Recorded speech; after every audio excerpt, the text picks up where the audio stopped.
everybody, Roll the Lines UK, Matt and Ash here. Ant is going to be along in a second, so we are just going to be chatting for a little bit whilst we're waiting for him. Hey to everyone in the chat who is already here, thank you for getting here so early. To Brent, best wishes with all the bad weather that's going on over there. Hope you're okay and that everyone battens down the hatches. Harley Quinn's in the chat, so is Mile Marker, Trick or Treat indeed. Happy Halloween, everybody. Come say hi. If you've got any questions for us during the show, please do get them in. Ash, how you doing, man?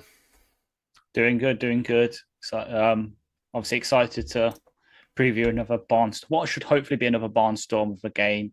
Though, from the sounds of the Brother report, it's sounding more like the Pittsburgh Steelers game from a couple of years ago. But it is what it is. Like, we can troop on. Thank you, Centurion. I would salute, but the Roman salute is not. Yeah, it's a bit similar to a certain other salute. Yeah, it's not even similar, is it? It's just damn well the Nazis appropriated it for their own use, didn't they? But anyway, yeah, fun times. It's really galling when you watch like Rome and they are doing that, and you're like, oh yeah, fair. Yeah. Mark, it says Lions only by 10 ? And Carlton Wood says hi all. And then Carlton Wood's Ash is your character from Life of Brian. He's not the Messiah. He's a very naughty boy. Is it John? No, it is John Cleese who ends up wearing the Centurion outfit. But yeah, you got Michael Palin making him laugh by giving him the rude names of his friends in Rome. My friend Bigus Dickus. Yes. And he has a wife, you know. Yeah. Her name is Incontinentia. Oh, yes. Oh, I haven't seen it in like a year. I might have to watch it again some point. I haven't seen it in a decade, maybe more. It's so good. I love it. It is. Grandizer says Matthew still has a chance to get his costume on. Hey, buddy, there's not anyone who's going to be scarier to the Green Bay Packers than this guy. It ain't happening. Mark says Ash are about to do a walk-on in a Monty Python scene. Lol. Mark said, now do your American accents. No, you really don't want that. That would be some scary shit, man. You don't want to hear that. You really don't. I mean, especially, I definitely couldn't do, like, regional. If I was doing American, it would have to be either New York or, like, a really bad bastardization of, like, Deep Southern. Because it's just so, like, generic. Yeah. Or maybe like Cali. You think you could pull off Cali? Good luck. No, I can't. I can try, but I would not be able to pull it off. Oh, nice surfing, dude. That's more Aussie, isn't it? Yeah. Oh, man. Either that or one of the penguins from Happy Feet. Yeah. And then the thing is, the New York thing would just be imitation of a man who is walking in New York City, because that's just the easiest one to do, isn't it? True. Oh. A cab tries to run someone over, and it's like, yeah. Grandizer says, Sue pushing defensive linemen around like they were kindergartners. Indeed, he does. Exactly. This game's going to be so weird. I don't know what the Packers are going to do if Evan Williams and Jair Alexander can't go. But they're going to be in big trouble. I know we don't want to get into it too much yet because we're not recording, but like, that's two big pieces in that secondary. And if they can't, I mean, I already think they're going to struggle on that side of the ball. But, I mean, Evan Williams has been great. Jair has been okay, but I don't think the scheme change has suited him particularly. Yeah. Don't know. I don't know whether that's fair or not.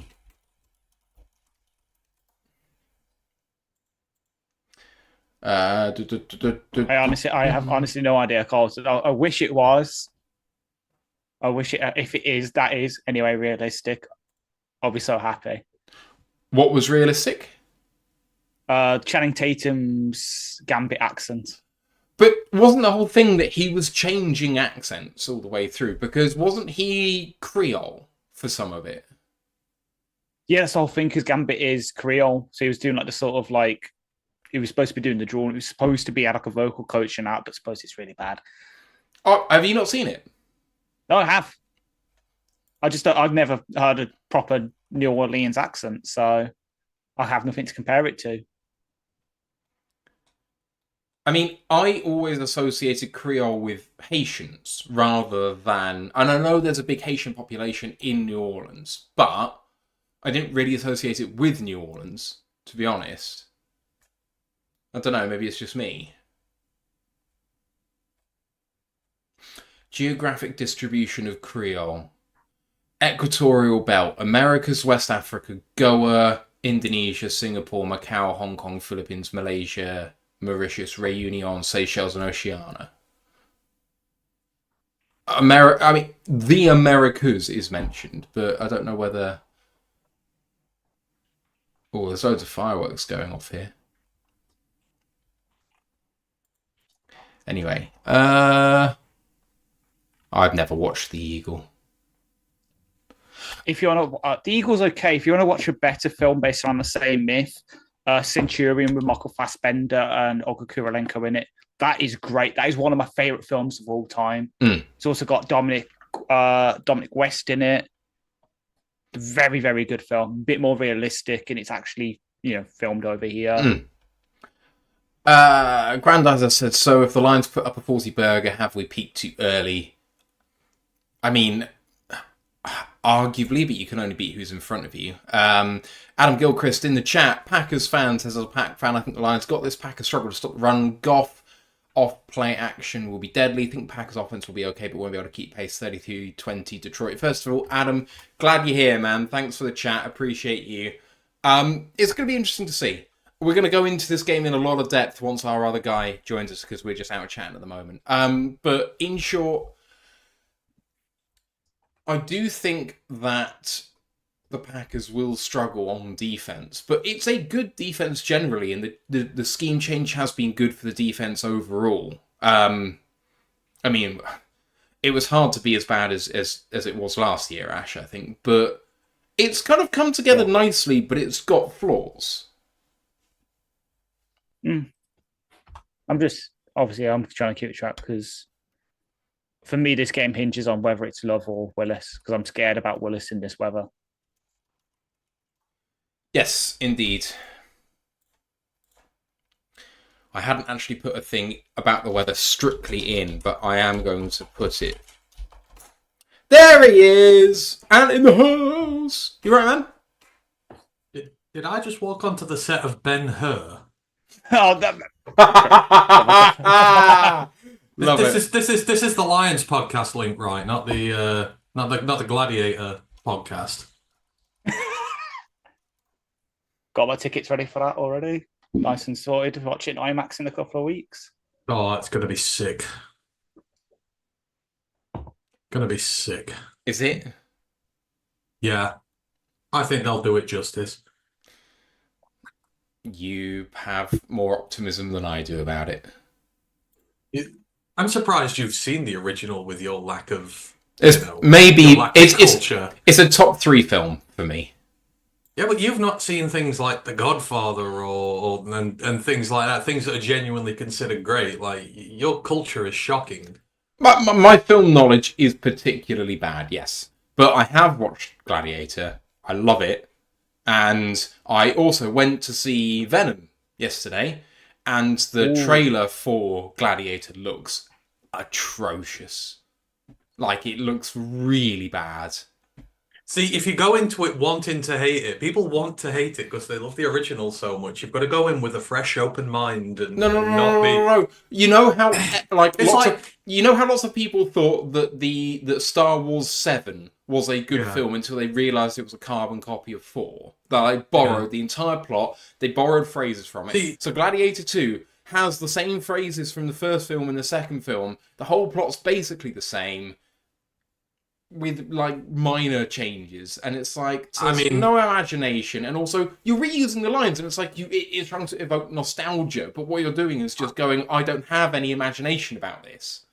I mean, I'll watch Rocky 1 through 5 and I'll enjoy, well, or I'll watch 1 through 4 and I'll enjoy them. They're the same thing. Who cares? Sometimes repetition's good. It is just and to be honest, this year, I'm going to give it its dues. Twisters was amazing and everyone thought it was going to be shit compared to the original, and it actually was really good and really enjoyable. So I'm giving leash to remakes or to sequels this year Yeah. of long gone things, So, we'll see with it, but I'm going to at least give it a chance Mhm. because it's not just all Gladiator stuff this time; it's all stuff around it. I mean, it will not be historically accurate. The first one was terribly. The first one was terribly historically inaccurate. But you're telling me. don't go into it for historical accuracy. There are historical characters in there, but the accuracy will be poor as shit. But Well, this time we're getting something that's actually accurate. Naval battles in the Colosseum. Yes. Yes. So that does look cool. yeah. I saw that in the trailer. It does look very cool. That bit. Yeah. So, I'm gonna give the Jews this year. They're doing all right with these ones. So, And if anyone can get it right, Ridley Scott is one of the best of all time. So. the best sequels are the ones that are done like 20 years after when they've left it alone. Like, genuinely, the worst sequels are the ones that are done a year or two after, trying to play off and get money off the end of the original. Like, this is a lot of nostalgia for people, but they will go back and enjoy it. And they will do, as long as they pay homage to the old one without ripping it off, they're really good. So, and then there's a lot of bad out there, but I've seen good recently, so. I mean, I'm with you on Rocky. It's replayable, and the sequels are fantastic. So, like everyone rips on Sylvester Stallone now, but he's created the Rocky franchise, he's created the Rambo franchise, he's created the Escape Plan franchise, which is just as fun, being that's the same thing. Like, how many dudes like create successful franchise, like one, let alone the 4 or 5 he has, and everyone still rips on him, but they're still great. They don't know what they are, but still have a lot of fun with them. I'm just wondering whether it's Hans Zimmer doing the soundtrack, because that's the thing that's going to reel me in. I believe it is Hans Zimmer again. That is one given.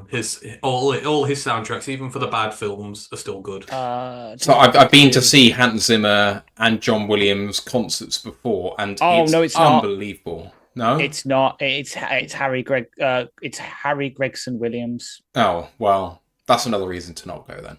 Great. He did.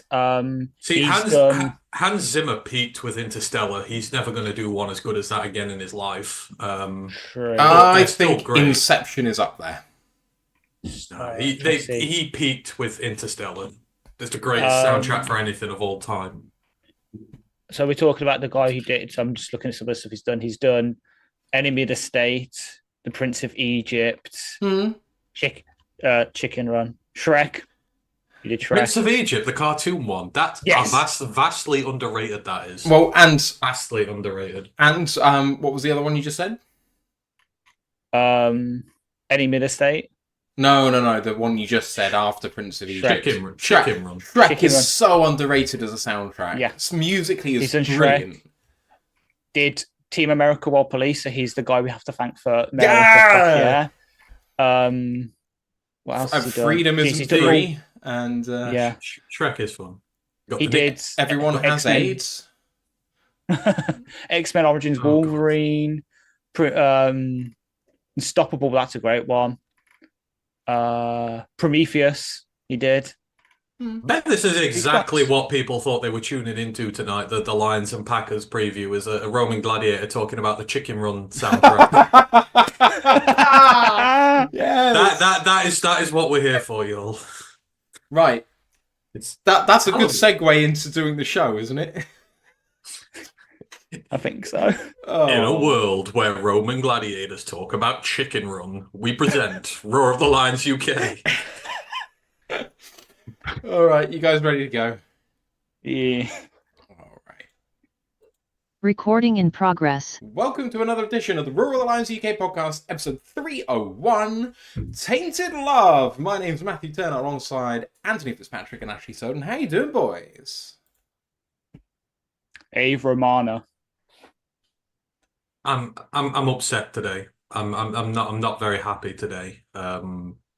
Jason and Travis Kelce getting world's sexiest podcasters when, hello, like, we're coming for that crown, guys. We're going to take it off you like we're going to take that Super Bowl out of your cold, dead hands, Kansas. We're going to do the same to you, Travis Kelce.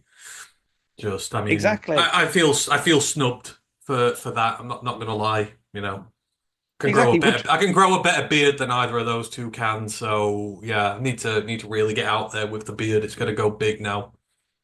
This is serious. We'll start with Hail Caesar, and we'll get on with the show, shall we?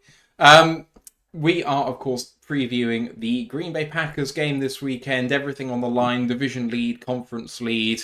It's going to be a titanic battle. But first, please do join our Discord channel. Great place to be all week long. Link is either in the audio description if you're listening on the audio pod, or it's in the live chat right now. College football podcast. And has it happened yet? Yeah, we did it. I just didn't have time to put it up. I'll put it up tomorrow after this one's had a bit of time to do. So it's done. It'll be out. So yeah. What did you talk about? Week 9, the review for that, and then we did sort of a state of college football thing, went through all the conferences, all the teams, how they're doing, and then we did lists of some of our favourite players from this year so far, some of the ones who've been impressing us, and then obviously we took a look ahead to this week coming when Michigan are going to get absolutely bodied at home, so, one of those. But yeah, there's a lot in there. It's about 3 hours, so there's a lot to take in, but it's all good, as always. So if you're on YouTube, keep your eyes peeled for that one because it will be coming shortly. Please don't forget to like this episode, sub to the podcast. You guys know what to do. Makes a big difference to us, so thank you in advance. And please do check out and on Lions Nation Unite. That's Herman Moore's project to bring the best in Lions content creators together. And if you're enjoying what you're listening to, we are Twitch affiliated, YouTube monetized, and there's a tip jar in the YouTube description. If you are enjoying it, some love that way would be absolutely fantastic. But just being here is enough. Right, news for both teams. Lions, Khalif Raymond wins. Did he? Special Teams Player of the Week. NFC Special Teams Player of the Week, making it 5 weeks in a row that a Lion has won a weekly award. And then Jared Goff has won the NFC Offensive Player of the Month. That's the second week in a row that a Lion has won a monthly award, and the second time in franchise history that they've won an Offensive and Defensive Player of the Month award in the same season. It's also the first time the Lions quarterback has ever won a monthly award. 4 Lions were also on the PFF All-Pro mid-season team. So right tackle Penei Sewell and Aiden Hutchinson, safety Brian Branch, and punt returner Khalif Raymond also made it, which is great news for the team.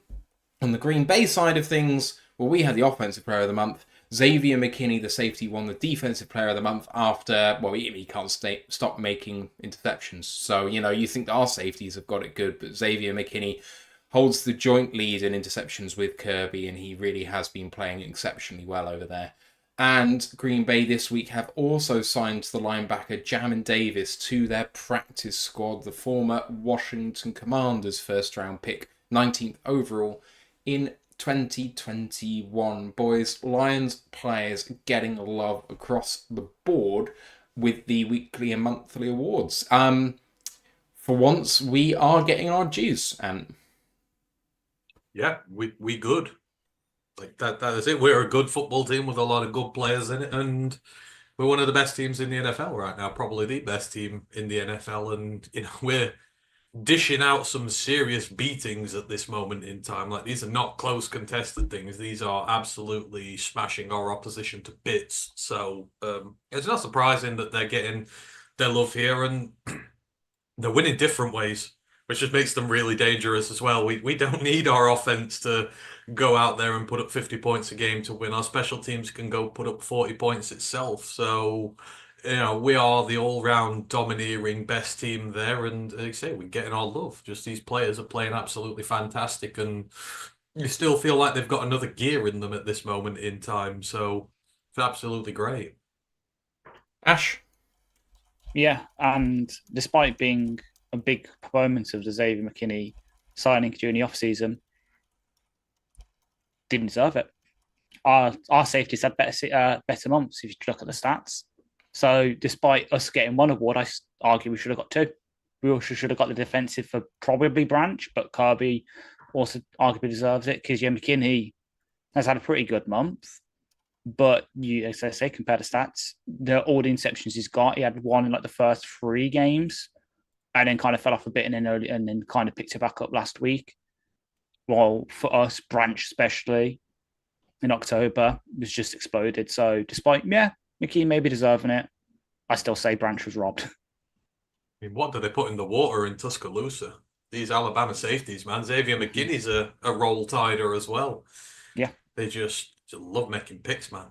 They're absolutely wonderful. And they've got like 3 more great ones this year. Bama safety's on a historic roll right now. I guess the former coaching staff there put a massive emphasis on the roles that they play in that defense. They specifically, I guess, target really smart players to play in there in terms of their recruiting. And then when they're on the field, they're charged with doing a huge amount, which means when they come into the league, then they are very smart people because of the recruiting, but they're massively experienced in difficult roles. Who knew that would produce really good NFL players? Like, it is the sort of program that is developing NFL talent. And,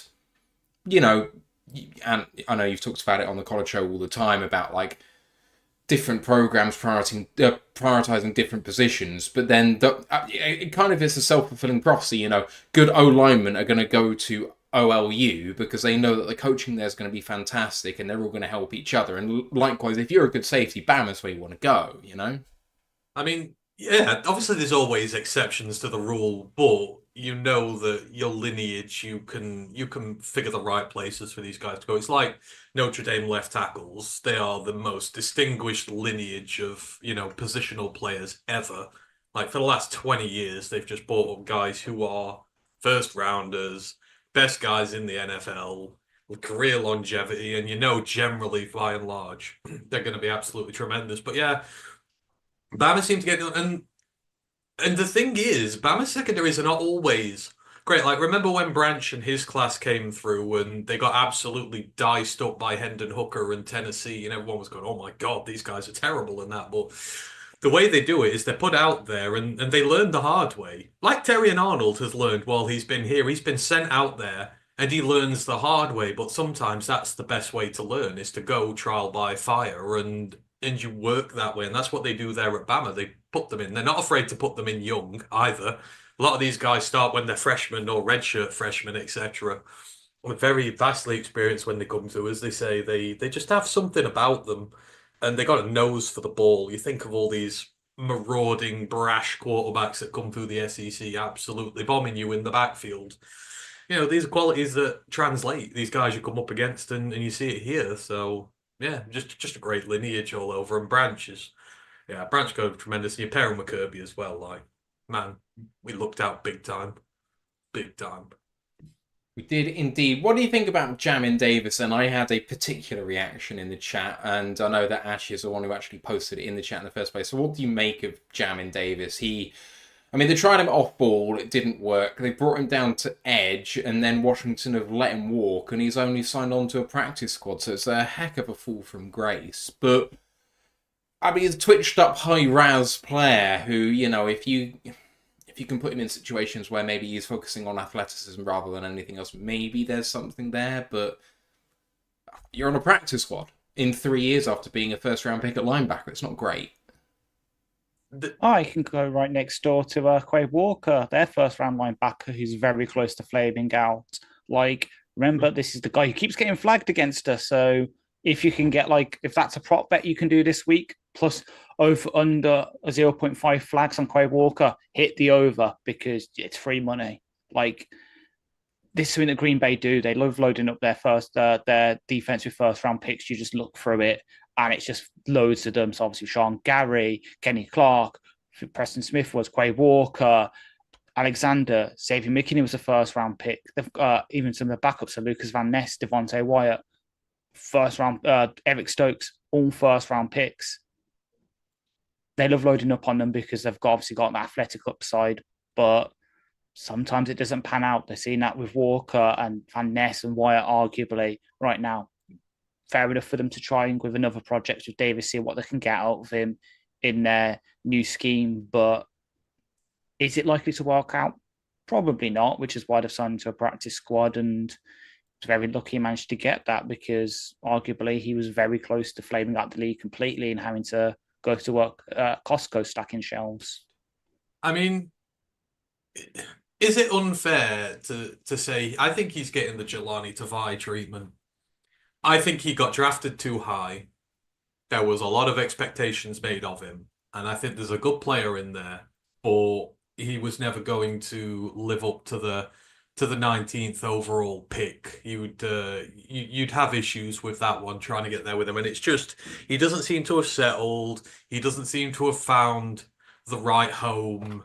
But like Tavai, I think if you find the right home for him, if you find the right scheme for him, there'll be a place for him in the NFL. And one thing the Packers actually do well, more so than drafting their own guys, the guys you've got to be worried about with the Packers are the guys they bring in through free agency or they bring in through the draft, because, like, a few years ago, they bought in Devondre Campbell, who for all purpose was left dead and buried, had no future in the NFL whatsoever, and they turned him into a starting middle linebacker who they couldn't live without. Like, he was that valuable a player to them. They turned his career around quick. And this feels like, to me, this could be a really good match for them. I'm not saying you're going to see it this week. Probably don't even play this week. I don't know. But, like, this might be the start that he needs. And I think he's at the best place possible to go do it. And I just think he needs a fresh home. On that Washington D, like, you've got so many stars on there, so many names, and I think you were never going to live up to the expectation. Now that you've been traded, probably been humbled a little bit, I think if he works hard, puts his head down, I think he'll turn into something good for them. So, obviously I hope every player goes well. The NFL is better when you've got more good players in it, so good luck to him, just not this weekend, because, we're going to beat you. Indeed. Right, let's get into this then. Packers are 6-2. They've not yet had their bye.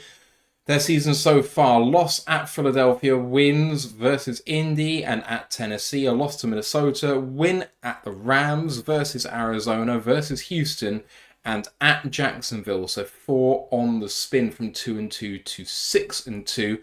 In this game, Lions away from home are the favourites, 6-4 on, or -150 on the money line. Green Bay are 5-4 or +125.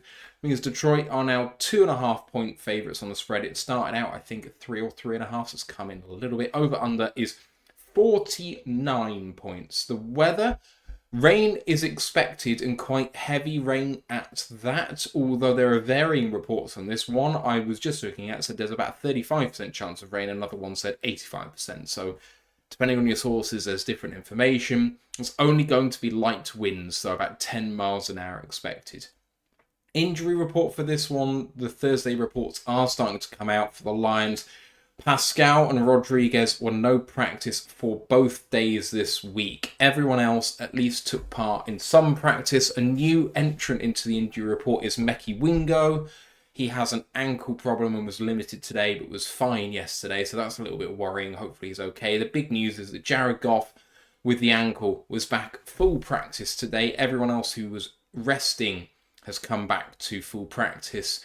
Taylor Decker had a chest issue, didn't practice with yesterday, but was limited today, so hopefully that's trending in the right direction for the Green Bay Packers. There are some interesting misses for them. So Jordan Love back in training today, as is Josh Jacobs, Rasheed Walker, and Elton Jenkins. But cornerback Jair Alexander, free safety Evan Williams, and centre Josh Myers all did not practice. Linebacker Quay Walker has cleared the concussion protocol after missing last week, I believe, with a concussion. He didn't get through the protocol. He did this week, so that's a positive for the Lions in terms of the flag count. On IR for the Packers is the tight end Luke Musgrave, running back AJ Dillon, and running back Marshawn Lloyd. Looking at their overall team, their offense looks like this. Quarterback is Jordan Love, although he's been banged up and Malik Willis has played a fair amount this season in relief. Running back Josh Jacobs gets a start. Backups Emmanuel Wilson and Chris Brooks. The wide receivers Romeo Dobbs, Christian Watson and Jaden Reed, backed up by Malik Heath, Dontavian Wicks and Bo Melton. Tight end is Tucker Craft, backed up by Ben Sims and John Fitzpatrick. Front five, Rasheed Walker, Elton Jenkins, Josh Myers, Sean Ryan and Zach Tom. Backed up by Andre Dillard, Jacob Monk, Jordan Morgan, Kadeem Telford and Travis Glover. On the defensive side of the ball. Oh, bloody thing isn't working on my... Oh, I have to do it myself. Sorry, my graphic just decided to not work at the last moment, so I have to do it manually. Come on. There we go. Right, so Packers defense is Rashawn playing a 4-3, and I'm going to be giving you their nickel because they're in it 75 to 80% of the time. Rashawn Gary, TJ Slayton, Kenny Clark, and Preston Smith are the 4 down linemen. Linebackers are Quay Walker and Isaiah McDuffie. Then the back 5, the nickel is Javon Bullard, the rookie. Then the cornerbacks, Jair Alexander and Keyshawn Nixon. Safety, Xavier McKinney and Evan Williams. Backups for those down linemen, the interior guys are Carl Brooks, Devontae Wyatt and Colby Wooden. The edge backups are Kingsley Enagbare, Lucas Van Ness, Aaron Mosby and Brenton Cox Jr. The backups at linebacker are Edgar and Cooper, rookie 2nd round pick, Eric Wilson and Tyron Hopper.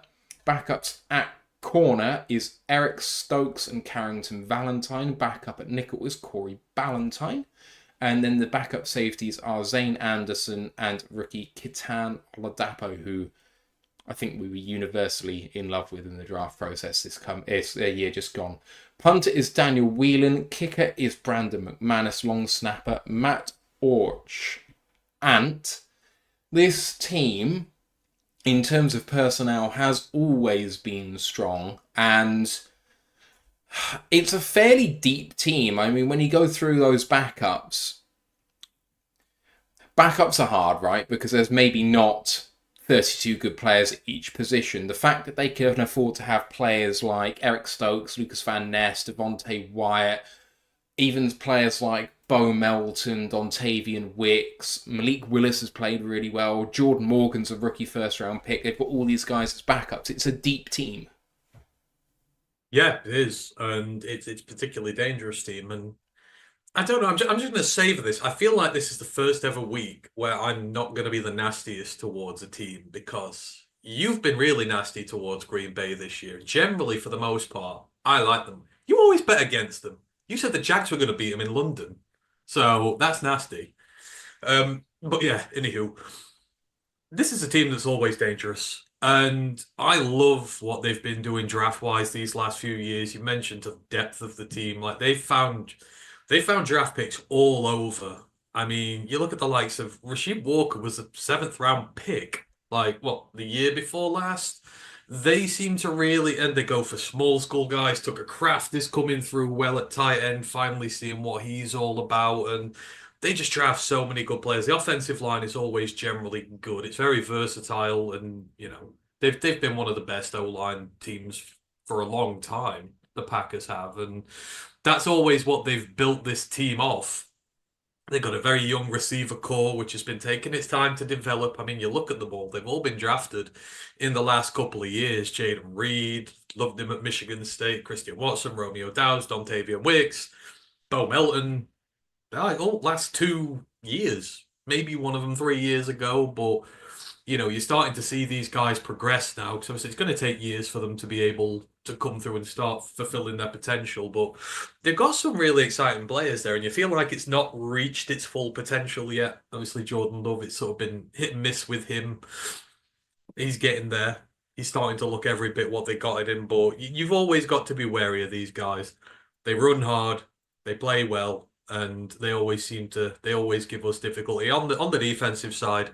It's always been that defensive line again. It's trench warfare with them, kind of what we've been built on for years. Kenny Clark has been that all dominating tackle, and I absolutely love him. That's why I loved us getting a Liam so much, because I was like, he's going to be ours, and he is now. And it's just, your team's so much better when you have just a domineering guy like him on the middle of your defensive line for everyone else to work around. The edge position's been a problem for them this year. I know Rashawn Gary's not had his best year. I know Kingsley's not really taken up this slack so far. Lucas was an athletic project who has shown flashes, but again, doesn't, given the draft pick they put in him, I don't think he's developed just yet how they'd like him to. And as Ash has mentioned with the linebacker rooms, they've just taken some real big swings and misses there, and that's the problem. That's probably why they've gone after Jermaine Davis, trying to find, like I say, another veteran-y guy to come in that they can train and, get a good option in there, because it's been tough for them. And then the secondary's been really good. Again, the safeties you've got to watch out for, like us. McKinney's on a hot streak, and he can take the ball away from you. He's having a good season. It looks like he's settled in well. Don't know how much Keaton's played, but obviously Keaton's going to be great there as well. You got Al Jair if he's playing. It's a team that has the ability to take the ball away from you. Now, they did it for us for years with just pressure Stafford into mistakes, get turnovers. In recent years, they've not been able to do that for us. Our offensive line's really caused them problems, and I don't see anything from this defense this year that worries me in compared to previous years.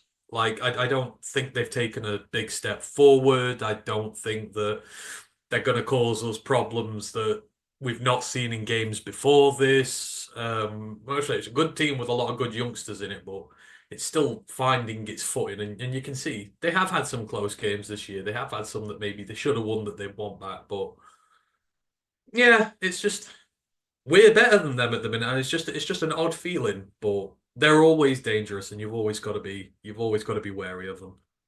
Ash, in isolation, what comes to mind for you when you think about Green Bay?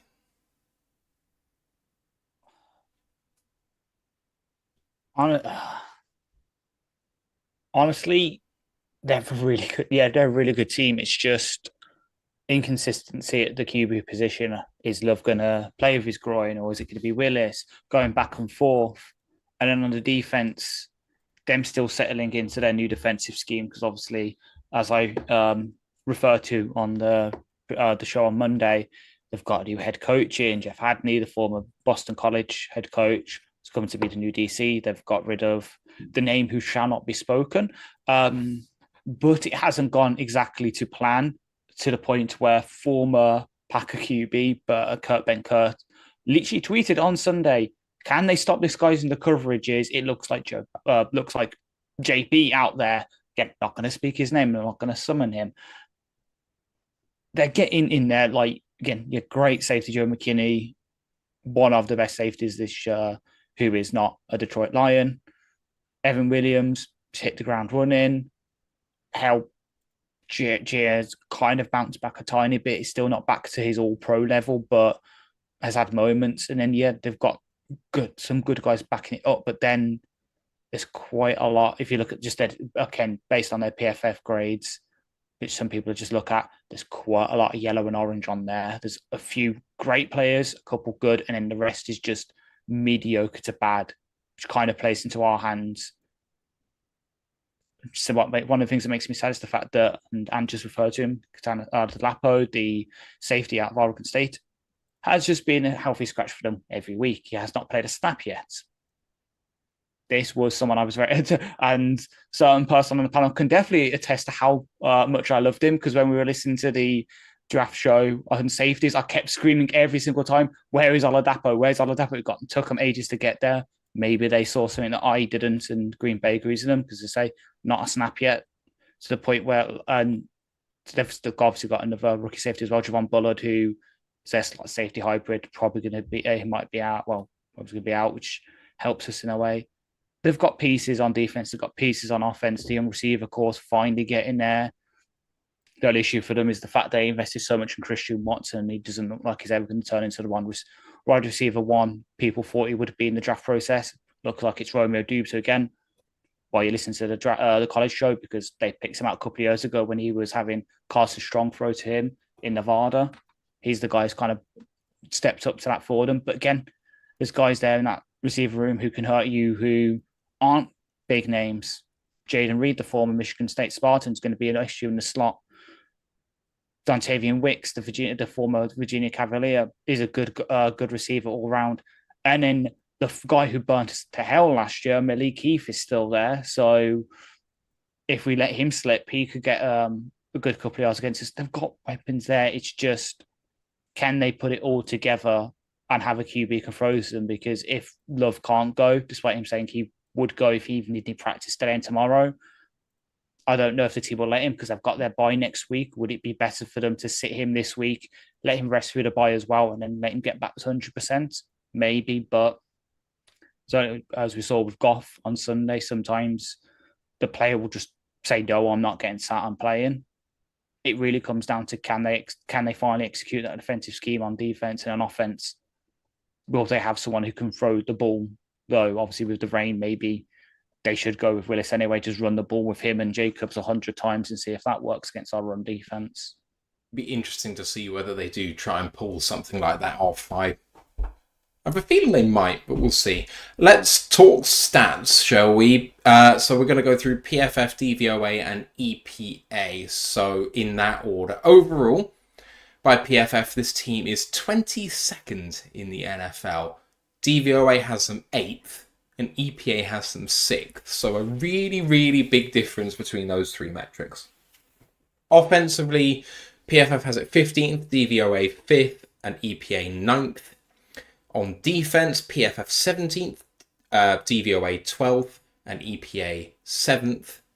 And then in special teams, PFF 29th, and DVOA 26th. Don't have special teams EPA per play, but it's very weird and stark how the overall grade is so low by PFF compared to the rest of them, which seem pretty consistent. EPA absolutely loves the Packers, and DVOA really quite likes them. So anyway, quarterbacks, I'll talk about both of them. So Jordan Love, 124 of 201. That's 61.7% completion, 1,547 yards, 15 touchdowns, 9 interceptions, 91.8 passer rating, 55.6 QBR, PFF grade of 70.6.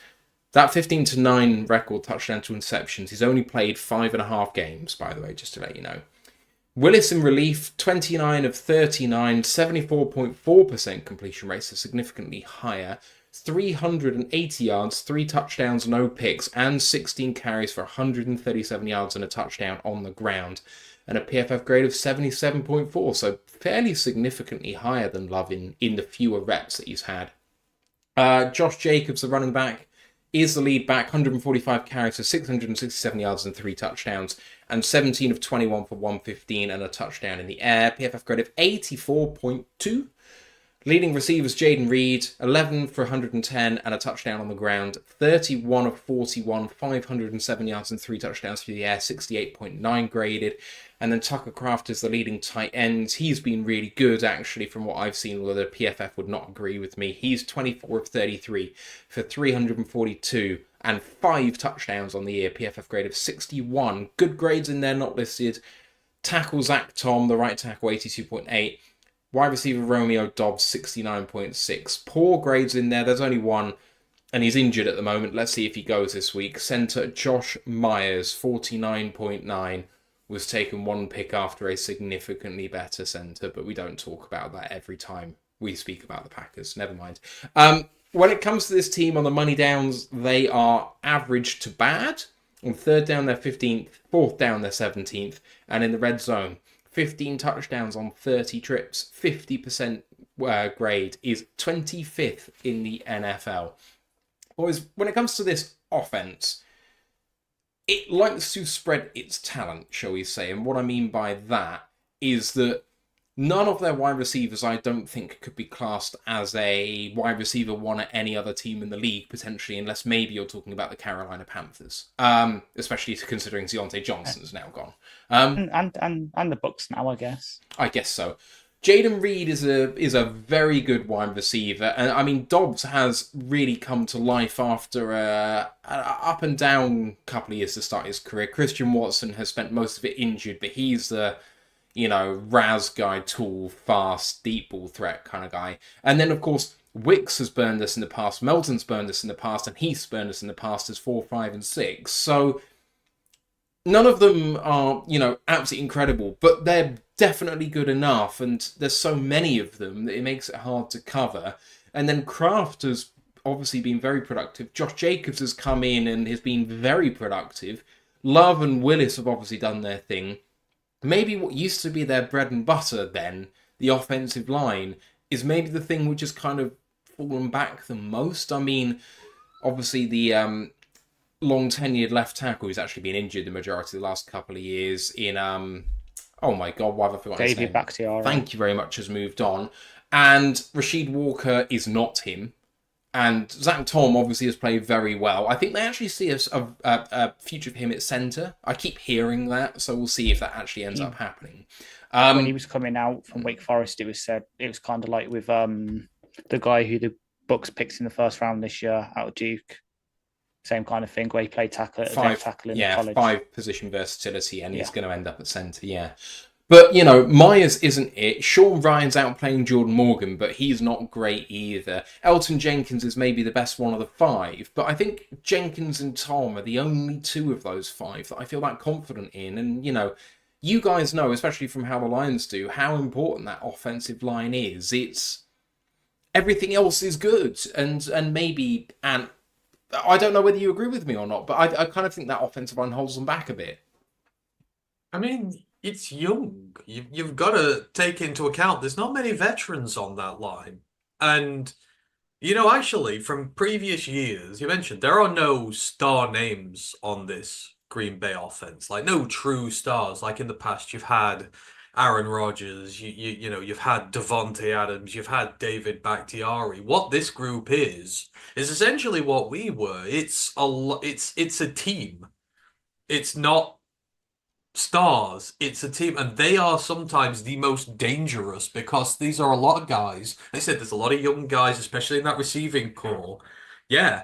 No outright wide receiver 1 who's going to get 1,500 yards in a year, etc. type thing. But there are a lot of dangerous guys who combine to make a formidable unit, which is very hard to defend against. And the type of guy they've picked, these are tough guys who've, like, Bo Melton's come from Rutgers. Bo spent a lot of his time run blocking. Bo spent a lot of his time with subpar quarterback play, having to do it himself. He's come through the hard way. Christian Watson's a small school guy. He's from the FCS. Again, not the Bison. Run the football a lot. He's got to run block a lot. He's not always got the best quarterback play. These are young, gritty guys who are incredibly tough to beat. And then at tight end, you've got Tucker Kraft who's coming through this year. He's South Dakota State. He's FCS. But again, tough physical teams who are running. They love to block. There's a new identity to this Packers team. And secretly, I quite like it. I quite like the kind of player they go after. And you're right. It is the offensive line now that's probably the issue for them. But again, you've just got to take into consideration, Rashid Walker is a 7th round pick protecting the blind side at left tackle. And to be fair, in pass pro, I don't think he's done particularly bad this year. Like, the run stuff takes time to come. And of course, you've had all the change in the running back room. You've not got Aaron Jones there anymore. It's Josh Jacobs. It's a different style and it's tough. And you're in look at the defenses you come up against in this conference. Chicago, us, great D-lines. It's not easy for them to get in. Josh Myers is he's year 3 in there. Elton Jenkins has been around forever and he's great and I love him. Sean Ryan, I'm pretty sure is 22 that he was drafted in there. Mm-hmm. Then on the right tackle, Zach Tom. Just say Myers is on year 4, by the way. Now, last year of his deal. But he's so your right guard and your right tackle were drafted in 22. Your left tackle was drafted in 23. Your 22, your center was 22. Yeah. But they're all young. They're all young. This is the quintessential point. We talked about it with Tennessee. Like, they got a lot of young draft picks on that line, and it's not great. And you saw Tennessee, how they came out, and they bit us because that's what young, useful, energetic teams do. They can bite you. But then when you keep hitting them back, you will eventually, they're like, oh God, they can't sustain it for a full game because they just don't have the experience yet. You don't have the leadership in there. And Elton Jenkins, for as much as he is, I would love him. You give me any player off that Packers team, any of them, I would take Elton Jenkins over anyone else. Don't care who it is, just because. And this is of what only he his gives you. 6th year in the league. Yeah, but he's not back. He's not that I don't want to say this without being disrespectful. He's not like your figurehead, your general. He's a really good high level guy who moves all over the place, but he's not the general. And when you've got 4 younger draft picks around him, this is going to take time to come together. And, they've got the quarterback who's only in his 2nd year. Like, Jordan Love is still learning. It's like they've not got a veteran quarterback who is, marshalling the way either and can sort of like Goff can with us. I mean, not that our offensive line needs it, but it's just those like sort of fundamental issues of leadership and experience. Might not even be leadership, it's just experience and coming along with it. And you see the issues with them. And that will come in time if they stick with these guys and these guys continue to progress and they get a bit more stability, they get more reps. They're a tough, gritty bunch. They went to the playoffs last year. And, I reckon they're probably going to the playoffs again this year. And once that line gets it together, which it will, because we know their offensive line coaching is second to Hank, maybe, they'll get there. And, you've seen all these young guys in the wide receiver and tight end cores come through. The development's great. They're all starting to look like they're clicking. This thing feels like it's close to clicking together for them, and then they're going to be really dangerous, but it's not just there just yet. And again, there's vulnerabilities to be had with this when you're coming up against a very experienced line like we've got and, that are in form at the minute. It's going to be tough for them, but I like this Packers offense. I like the way they've gone about building it, and I'm just so thankful they picked Josh Myers in front of Creed Humphrey. Like, Jesus Christ. What a mistake. When we all knew it. We all knew it at the time. We did. I was wanting us to draft Creed back then. I was like, oh, please, for the love of God. I'm like, Myers? Before Creed? Then Kansas are there right behind them, 1 pick after, and you're like, why? Why did you let him go there? But I don't think Josh Myers is that bad, but certainly what was there is bad. But yeah, I like this Packers offense, but it's young in the wrong areas right now for them to be like on our level. Just want to give a big shout out to Jeff Hurley for the $10 super sticker. Says thank you. No, thank you, Jeff. Much appreciated. Ash, to come to you on the offense. It's always been a bit of a team that likes to run the ball. Obviously, Aaron Jones before, and now Josh Jacobs, who was the rushing leader only a few years ago. And Jacobs has got his yards, but while with Aaron Jones, it was kind of like a good run blocking unit along with his production. Jacobs, while he's been producing, has kind of had to do it in spite of some of that run blocking. Yeah, and it's partly to do with youth. And then I'm about to really throw us back a couple of years here while mentioning this.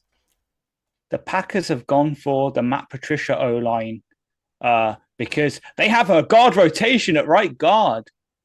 Sean Ryan plays 2/3 in the snaps, but Jordan Morgan, this year's rookie, also comes in for a third of the snaps. They've got a guard rotation. So not only do they have a young offensive line, they're not even a consistent offensive line, which is going to screw them. And that's what you need. Like most offensive lines, as we all know, let's use ours as an example. You build the left, the blind side the left for pass protection, the right for run blocking. What the hell are you doing mixing up the run blocking by switching out your guard? So no wonder Jacobs isn't producing as well as he has in past years. I mean, 3 yards to carry is not that good. The only real bright spark in this season for him so far really is the fact he's finally got a receiving touchdown after God knows how many years. But yeah, that's just not helpful. Like, there has been a slight downturn ever since 2020, roughly, which, unfortunately for them, equates to a new offensive line coach. Their legendary one, unfortunately, retired for them in 2020. They went to a new one who was the assistant, has done some coaching before. I think this is his 22nd straight year coaching in either the NFL or Div 1. former guy for the University of Illinois, played there, coached everywhere, quite around the place before coming to Green Bay. But there's been a slight fall off with him coming in, back, having his injuries. Them going from Corey Linsley to Josh Myers at centre, because that's the reason I drafted Josh Myers. Like, oh yeah, Lindsay was a great centre, so we'll just take the centre out of the same school as him, and it's just blew up in their face.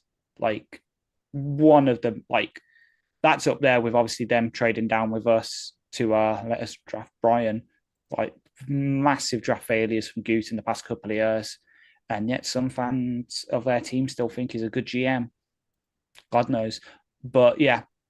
Guard rotation, young O-line ain't going to help in terms of run and pass protection. And then, yeah, having someone who Jacobs is a good running back, but he doesn't have the juice that Aaron Jones does. Just look at what Jones did to us on that first drive for the Vikings with a 35-yard touchdown. Admittedly, yeah, Arnold messed up his run fit. But if we did the same situation to Jacobs, I doubt he scores that.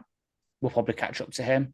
So it's a combination of maybe the load finally getting to Jacobs after carrying that shoddy Raiders teams for donkers years, and now coming here with a bad run blocking offensive line pretty much. It's going to start adding up to him. And then with the weather this week, it might be a game where they have to lean on him. Can he carry the load? I don't know. So then you're looking at Emmanuel Wilson, who is a decent backup running back, but he's not really a power guy. And then Chris Brooks, who is a second-year player at BYU, used to be on the Dolphins, 6 foot 219.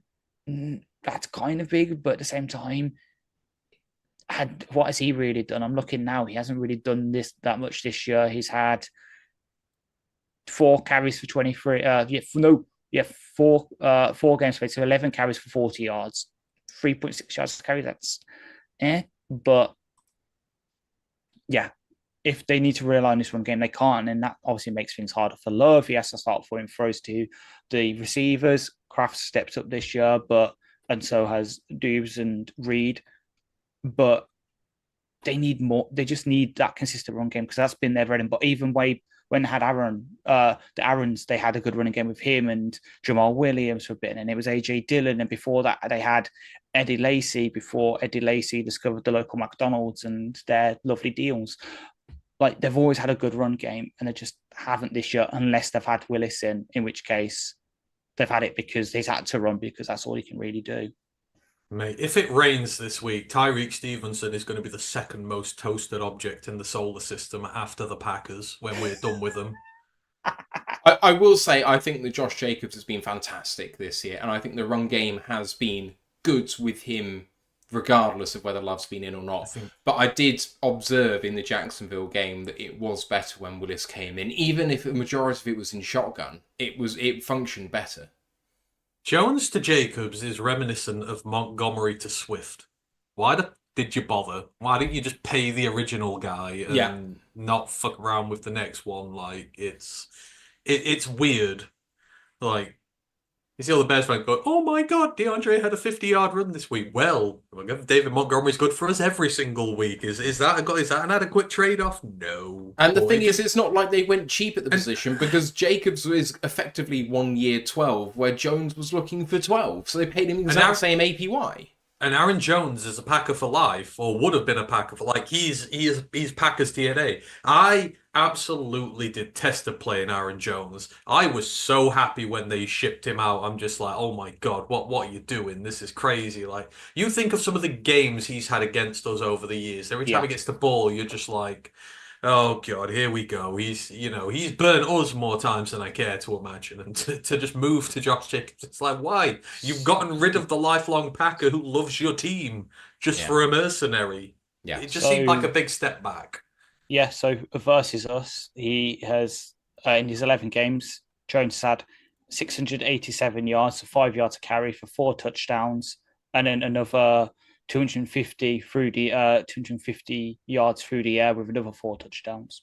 Yeah. Like, Jones has historically done very good against us. Yeah. I mean, there was that one where he busted off, like, we just scored against them at Lambeau, and then he racked off like an 80-yard rush the next play, just that we got back into the game. It's like, Oh, for God's sake, it's Aaron again. It's always Aaron, and it's crazy, man. I don't know why they got rid of him, but No. it's There we go. It is what it is. that's it. Think of the veterans they've lost just since this time last year. No Bakhtiari, no Aaron Jones, Mercedes Lewis gone. I know he wasn't always the flashiest player, but he was a team leader. He was a focal point, and like Packers fans absolutely adored him. They took out the experienced core of that offense and have left it to the young guys, and that's what you're seeing this year. The youth revolution takes time, and they're not going to be as good right away because they're missing all these guys. Let's move over to the defense. So here's some stats for you. Best defensive tackles, Kenny Clark, 1 fumble recovery, 20 tackles, 2 TFLs, 2 quarterback hits, PFF grade of 53.8 so far this season. Best edge is Rashawn Gary, former Michigan man, 1 pass defended, 2 sacks, 20 tackles, 2 TFLs, 7 quarterback hits, and a PFF grade of 66.9. Quay Walker is the leading linebacker right now, which tells you about the state of that core. Quay Walker, 1.5 sacks, 52 tackles, 4 TFLs, 2 quarterback hits, and a PFF grade of 48.7. He's, I think, the bottom starter for the team, apart from TJ Slayton. Cornerback Jair Alexander is their best. 2 interceptions and a touchdown, 7 passes defended, a fumble recovery, and 16 tackles for a PFF grade of 74.9. Xavier McKinney may be, apart from the Lions, the best safety in the league right now. 6 interceptions, 7 passes defended, a sack, 36 tackles, 2 TFLs, a quarterback hit, and a PFF grade of 89.8. Other good grades in there is the other safety, Evan Williams, who's currently injured, may play, we don't know yet, 87.4. But other bad grades in there, cornerback Eric Stokes, or backup nickel Eric Stokes, perhaps 50.6. Former first-round pick defensive end backup Lucas Van Ness, 48.3. And starting defensive tackle TJ Slayton, 40.1. So there are some significantly bad grades in there in select locations as starters and backups. In terms of the money downs, they do tighten up on third down. They've only allowed 33% conversion. That's 9th in the league. They're also 9th on fourth down, but they're only 20th in the red zone, allowing 17 touchdowns on 28 trips. That's 60.7%. Boys, this defense, it had legendary status maybe only a few years ago. Then a stupid defensive coordinator was hired, who Lions fans know very well, and ruined them for a couple of years. They've now got in an entirely new defensive coordinator, Jeff Hafley, former BC head coach, who has completely changed their system. They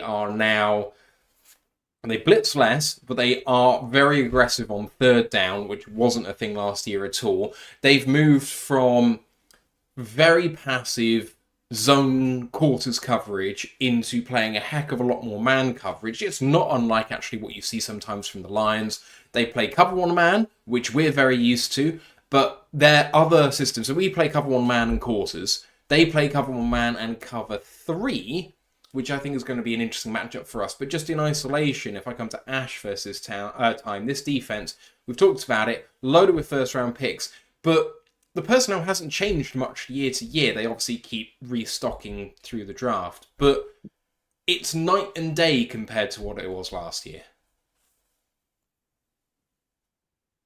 Useful for unmuting myself. Yes, so the big change, partly, obviously, you said it's all that, but also the fact that they've gone from a 3-4 to a 4-3, which upsets me because that's actually a good move on their part. 4-3 is better.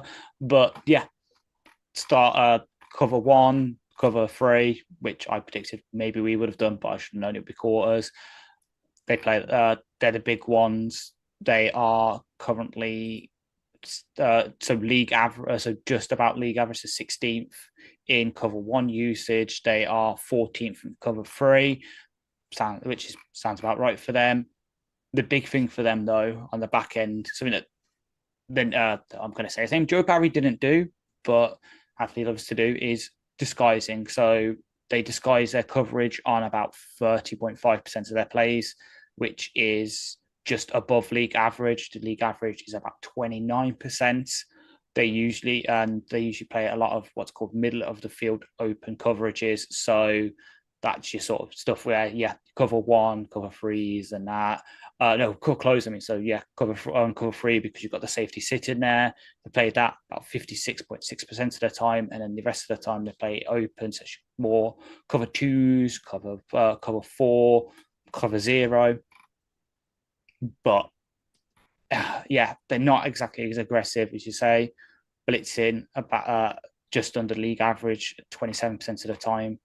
But then, as soon as you get to that sort of third down, it shoots up. So on third and longs and third and mediums, they blitz more than half the time. So third and long, 51.2, third and medium, 54.5. The rest of the time, it sits around about 30%. And they usually blitz out your sort of their man looks because they don't trust their corners right now to stick with receivers, which is going to be an issue for them maybe this week, because they come up against a pretty damn good receiver core, even without, JMO there. Leaf showed up last week, got his confidence up with the punt stuff and obviously catching the touchdown. Laporta, maybe because of the short fields and because it being National Tight Ends Day, again, comes confidence. Amon-Ra. Tim Patrick's getting, the should being the X that I've been hoping for. So they're going to have some real issues in coverage this week. And then when it comes to them against the run as well, they're not exactly elite at it. So even if they try and focus on the pass, lighten up the boxes a bit for Monty and Gibbs, we can hit them. It might all come together this week for them in one way or another. They might finally work out the coverage, but then we'll hit them in the run. But if they stop the run, then we'll be able to hit them over the top with the passes. Because of the offense we are now, if they try and stop one thing, we've got another 2 counter punches. It's but in boxing, if they try and cover their face, we'll go for the body shots. If they try and cover the body, we'll go for the head. They have no proper way of stopping us. The only way they can stop us is if we stop ourselves. The big issue I'm looking for their defense is, can they recover the bloody fumbles that Goff keeps coughing up every week? I think there's been 5 fumbles from the past 3 weeks that he's managed to cover. Oh, past 2 weeks. There we go. Yeah, so he hasn't. One of these days, it's that turnover luck for us is gonna flip. Look at Patrick Mahomes this year. Always rode his luck with the turnovers. This year's really hitting him. I'm scared this is the week it's gonna hit because, as we've seen with McKinney's eye for the football with interceptions, they only need to cause a couple of turnovers, and that could be the deciding factor. And just having a look at this defense, the scheme change we talked about, going to a bit more man coverage, being a bit more blitz happy on third down and creating pressure that way. Anne says it's because the corners can't cover, but one of the things it has done is it's greatly increased the number of turnovers that they can get. I know that we're good at this too, but this defense has got picks and mock. It's not just McKinney, but Alexander's got on in the action as well. And, it's something we talked about with the Vikings as well, but you've got to account for this team doing this sort of thing. Before, you didn't have to, because they never really did that sort of thing. But it's a completely different defense, even with the same personnel now, apart from McKinney. And we know that they don't like going to free agency, but they ended up paying him, and it's really worked. It has, and, they've got an incredibly good DC, who's got a very good track record of developing talent. And, I know I don't get involved in the formations and the way they play as much, but it's not surprising because I wasn't sure what they've been playing this year, but all I know is Jeff Hafley played cover 1 more than anyone in college football by miles. This is how he plays. They are letting him implement his style of football, which is dangerous because, you look at some of the better players in here, like 3 of their, I know I hate PFF and that, but we do have to use them for reference. 3 of their top 4 graded guys are DBs. And for years, these Boston College DBs who've been coming through the system, coming up into the NFL, are incredibly well trained. Their technique is flawless, second to none. You've seen what he's done with Evan Williams this year. Nobody was talking about Evan Williams in the draft cycle at all. No. He had that one insane pick in the Shrine Bowl or the Senior Bowl, whichever one he was in. I think it was the Senior Bowl he was in. He had that insane pick there, but this guy's looking like a starter caliber guy in there already. But you say, this is very much a scheme change. He trusts his corners on islands if need be, and he trusts them one-on-one. He keeps just one safety back. He's not giving them tons of help. And like I say, that then causes problems for you because you don't know whether he's bringing pressure. You don't know whether he's going to drop them back. It's hard to deal with. At the minute, his problem, I think he'll be better once he's got more talent that he personally has. Well, he's had a say in drafting there. I know they've got like a lot of second and third year guys there at the minute, but this was for a different scheme. They were drafting for different needs here. Like you've got Enigbari in there, you've got Carl Brooks in there. These guys who love to rush the passer and love to get sacks, but maybe not as good when it comes to areas of the run game, which he needs in this system to thrive, to allow his DBs to be a little bit more aggressive and versatile. That's not going to come together right away. Like, give him a year or two. If they give him a year or two and they significantly invest in young guys that he likes in the draft this year, he does nothing better than develop young talent quickly. So, you can see good parts in it now. Like, he's getting let down by what should be their strength is their pass rush. I don't feel like threatened by their pass rush. And for years I have. Like Rashawn Gary on his day is amazing. I think the injury must have done something to him because he doesn't look the same. Preston Smith's always been okay, but nothing you're going to worry about. And again, the young guys, Brooks and Egbari, are not breaking through to bring depth into this room. And that causes you issues because that means more teams focus on Kenny Clark. Kenny Clark is the guy who can really hurt you. But if you can give more attention to him and stop him being his disruptive self. And even though they are, he's still been disruptive as hell. It's just they're out of sync, which is the problem for them at the minute. They've got some insanely talented players here, but they're out of sync, and their linebacker room is green. And when I say it's green. Losing, some of the guys they had in there, they didn't pay. They've chosen to go young at the position. Like Key Walker was meant to come in and replace some of these vets they've had in there who were asking a bit too much money, and it's just not worked. So when your front four is not in sync and your linebacker room is young, that causes you issues. Stopping the run, it causes issues getting pressure on the quarterback, and your really great secondary and how they work can't operate as best as they can. So that's how I would describe it at the minute. It's imbalanced, but that DC's not had the chance and he's not got the personnel that he likes to use to get it the way he wants to. So you've got to be careful.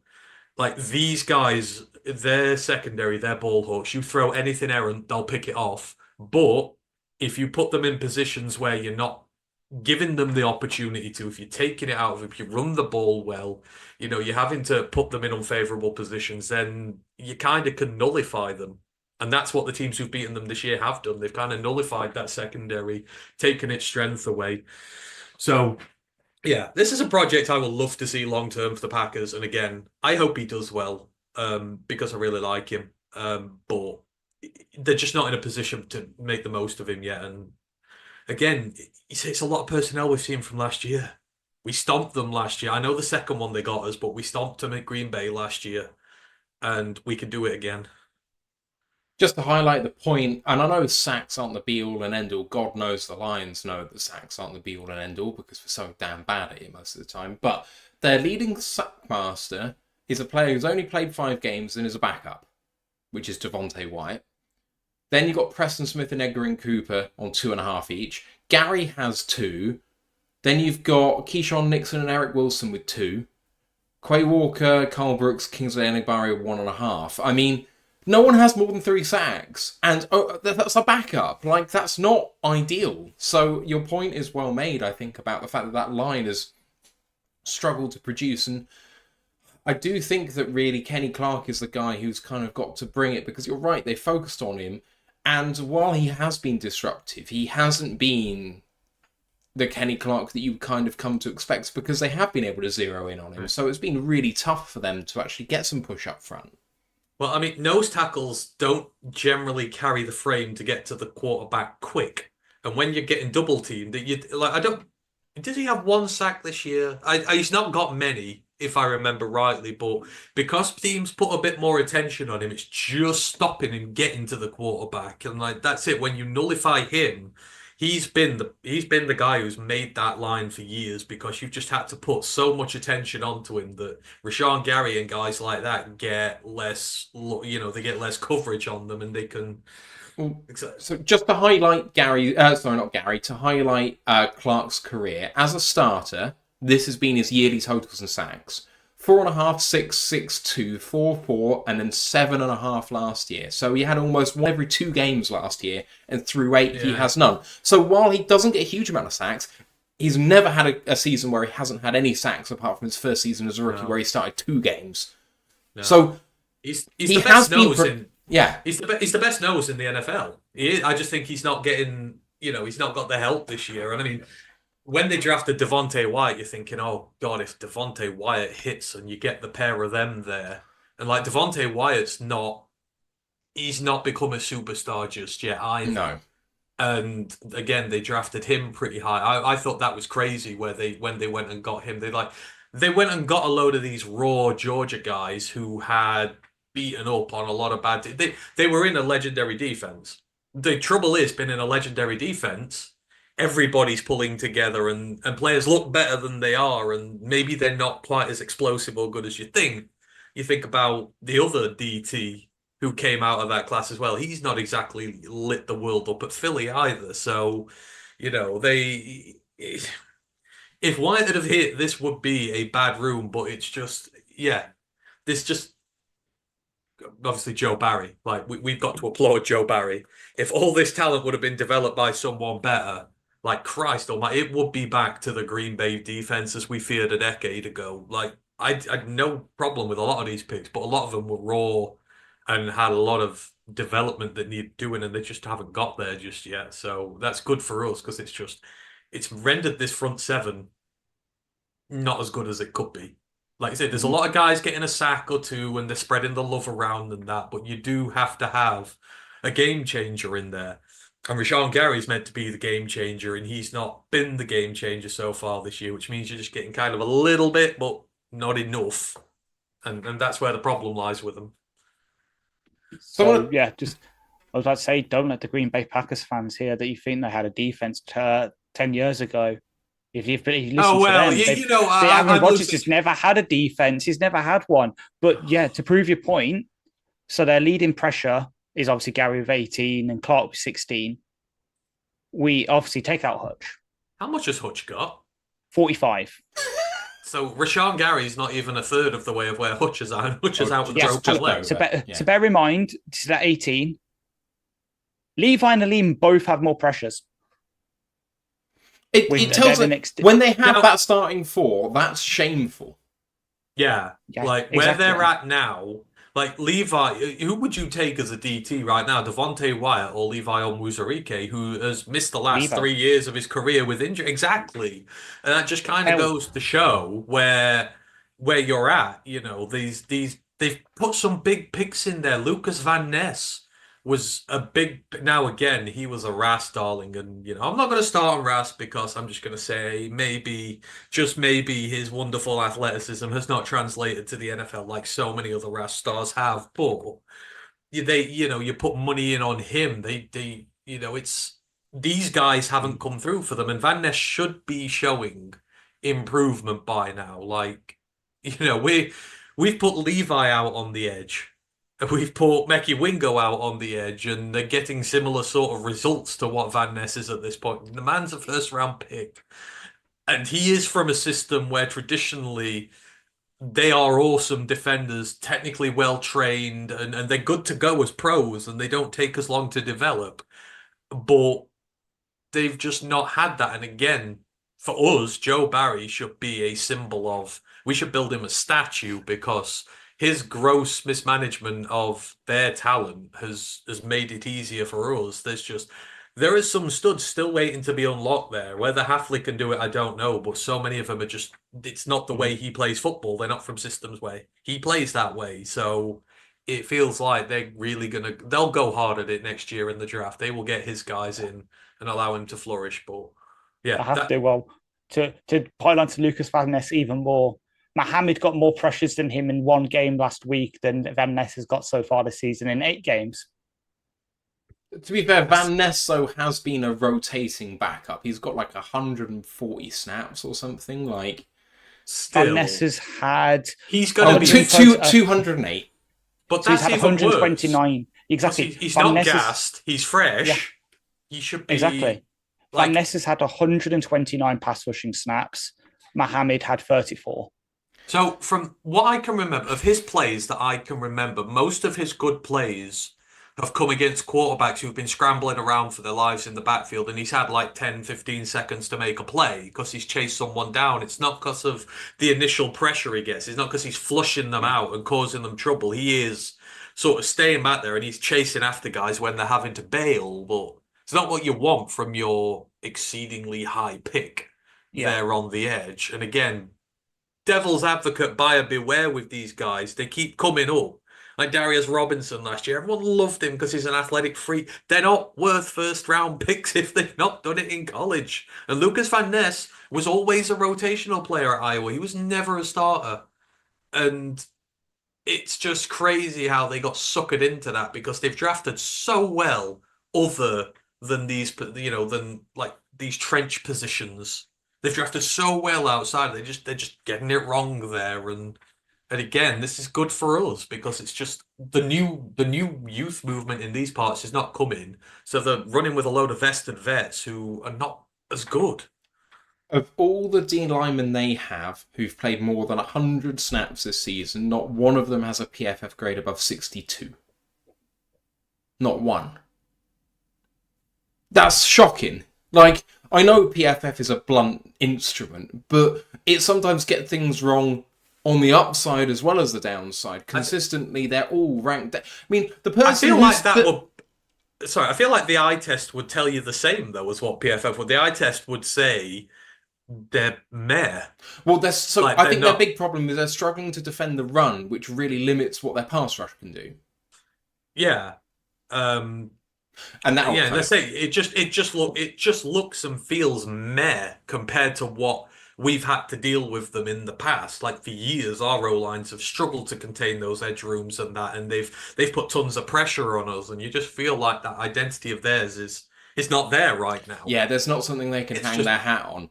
I mean, Carl Brooks is third in pressures as rotational defensive tackle. Like, how? How can that be true? It doesn't make any sense. Anyway, let's move it on. I'm going to briefly talk about the Jacksonville game last week that, again, they got a... Sorry.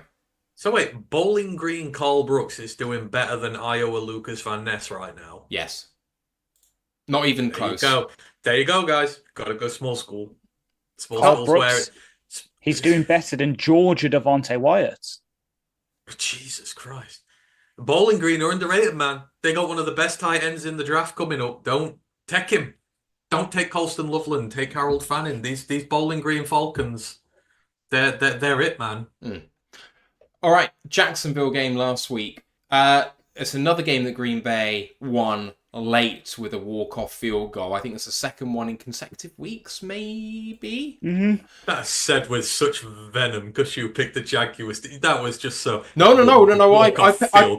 I picked Green Bay to win by 4 or more, and they didn't cover it. That's what I was annoyed about. You said the week before that you thought the Jags were going to beat the... Yeah, but then that's... He said I convinced him with the fact that Green Bay can't stop the run. He was still going to take Green Bay outright, but against the spread, you'll pick the Jags. And then I went the other way when I actually did my picks, which is really annoying because you were right. You were absolutely right. Hey, I was right about most things last week. That's true. I've got the trumpet on order from Amazon. It's going to come for you for Christmas, don't worry. Yeah. All right, let's go. Okay. So I'm going to talk about the offense and talk about the defense. I really don't have much to say about special teams at all for Green Bay. First drive was set back by 2 consecutive holding penalties on the right-hand side of the line. Sean Ryan, Zach Tom. Love seemed to struggle with injury early. He had to exit the game kind of hobbling, but he came back in. Really nice play action throw to Dobbs from his own end zone. Pass pro really held up at the start of the game. And I just want to point out Jacksonville's D-line when I say the pass pro held up. From 4 for Jacksonville, Josh Hines-Allen, one of the best in the league. Trayvon Walker, I mean, it was not living up to the first overall pick, but he's a good pass rusher. He's just not great. Eric Armstead, who was fantastic for San Francisco. And then Devon Hamilton. I mean, it's one of the better defensive lines in the NFL. So bear that in mind when I say they only suffered 1 sack in this game. Love saw a nickel black blitz really well and managed to pass it to the slot receiver, kind of replacing the blitzer with the ball, and it worked really well for Dobbs. Outside and inside runs really struggling for Green Bay, though outside especially, which is what they really like to do with Josh Jacobs, the blocking doesn't get out there fast enough. And so if you've got a quick team on the outside, you should be able to stop the run pretty easily. Love with a timing route to the sideline for Dobbs, and Jarian Jones, the nickelback, just jumped it with a great interception, just kind of toe-tapped for a great pick. Run blocking down to down is not great, as I just mentioned, but they do, when they get it right, have the odd really good play for a chunk. So look out for them maybe having like several runs for no gain and then breaking one for 35. Like, they don't seem to get the sort of 8-yard runs that puts them in good down and distance. They just convert for first down out of nowhere. Love the scrambling throw to Tucker Kraft, who gets a 66-yard gain. He's so tough to bring down when he starts rolling, Tucker Kraft. I mean, he reminds me of Brock Wright. Dobbs had an outrageous double move sideline catch late in the first half. Timing route. Love puts it exactly where he needs to. And Dobbs kind of runs a quick out and then up down the sideline very narrowly, kind of turns on a dime to make it a double move. It's a beautiful play altogether. Then Love comes out of the game with about 12 minutes to go in the third quarter, so very early on in that third quarter. And then they basically operate an RPO and play action offense with Willis. So if he's under center, he's probably running play action or he's handing it off. And then he's running RPO if he's in shotgun. A real threat with his legs, which we obviously know. The run game appears to come to life when Willis is in the game. Just the threat of him being on the field seems to open it up a little bit. Jacobs had a wicked jump cut. Reminded me of what Jameer can do in the open field.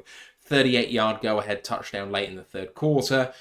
They ran that tight end play that we ran last week for play action down at the goal line to Tucker Kraft, and Kraft just kind of dancing into the end zone is hilarious.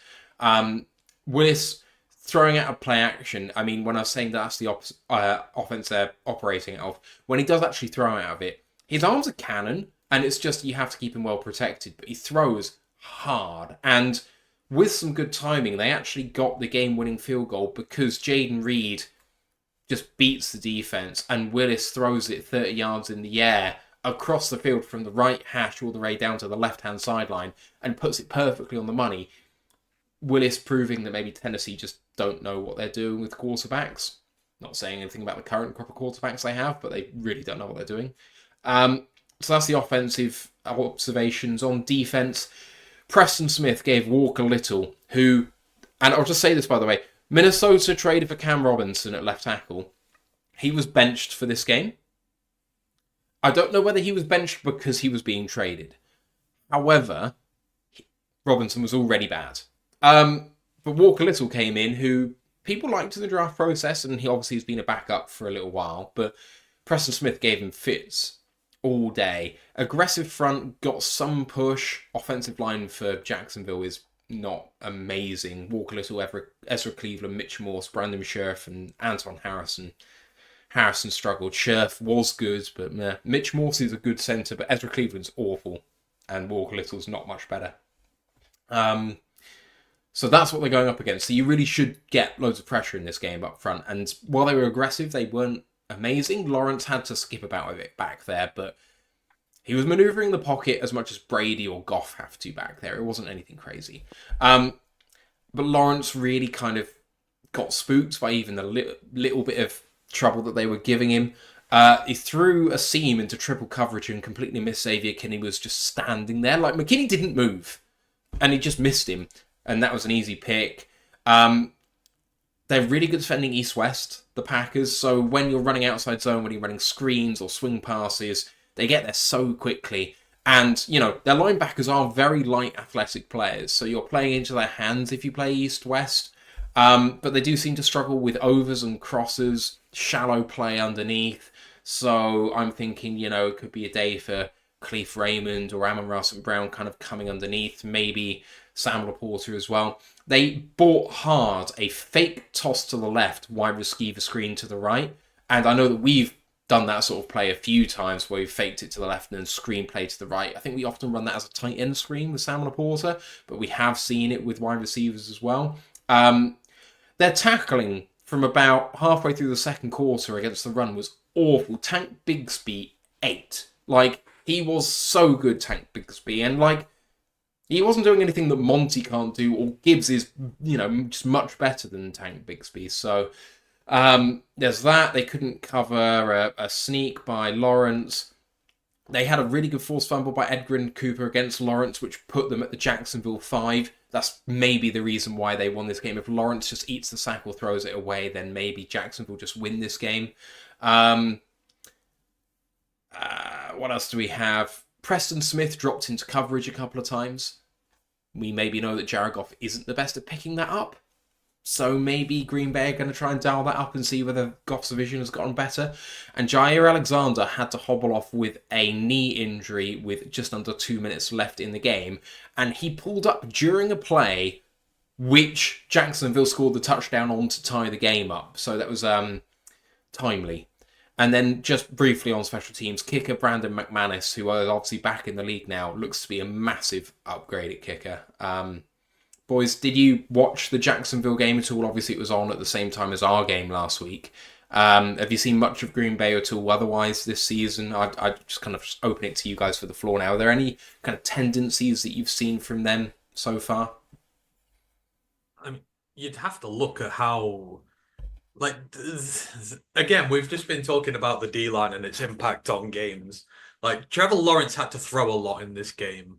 And, they didn't rush the ball as much. Even though Tank did well, what was it? It was like 35 to 18 when it comes to pass to rush. So there was a lot of time that D-line would be able to tee off on Trevor. And they'd know it was coming, so they weren't going to run the ball as much. And with Walker Little in, you're thinking, wow, you're going to get a lot of pressure. They sacked T-Law once. Like, they got so little pressure on him that you're like, wow. They're coming up against our offensive line this week. 1 through 5, our offensive line is probably double the talent. Well, more than double. Like, you are just raising the standards completely. Jacksonville's O-line compared to ours is inferior. And if in an obvious passing situation, which a lot of this game was, you still cannot sack the quarterback.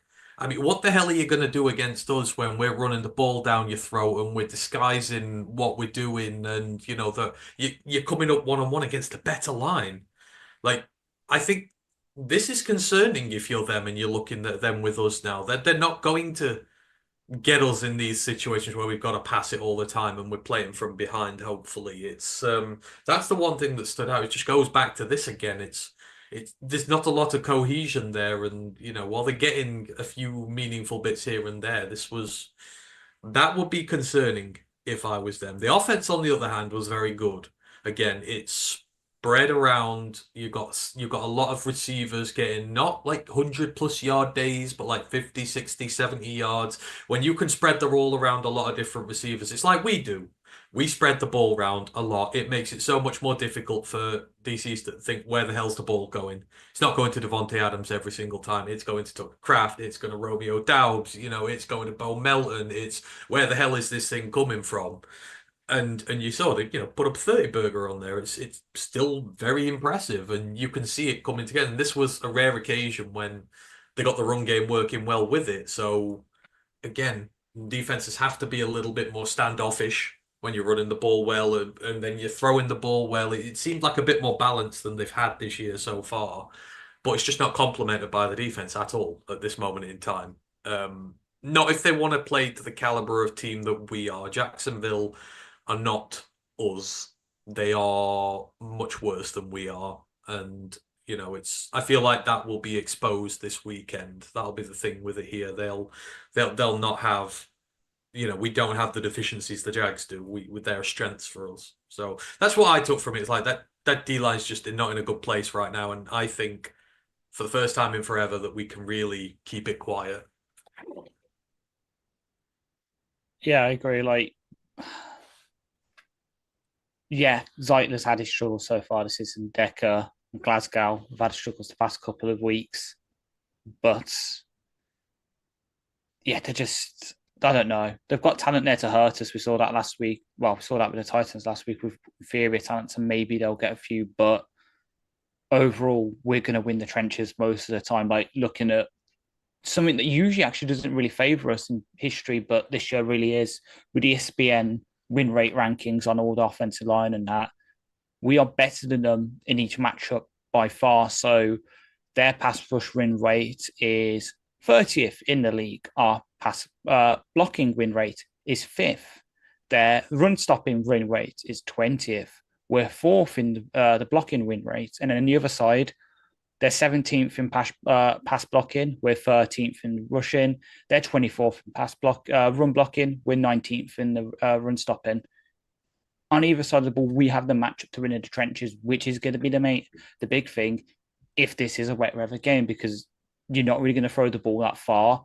It's going to be relying on the ground games, and we've got the better one in terms of the trenches, and then with the backs as well. Jacobs is good, but they don't have a second punch if he gets tired.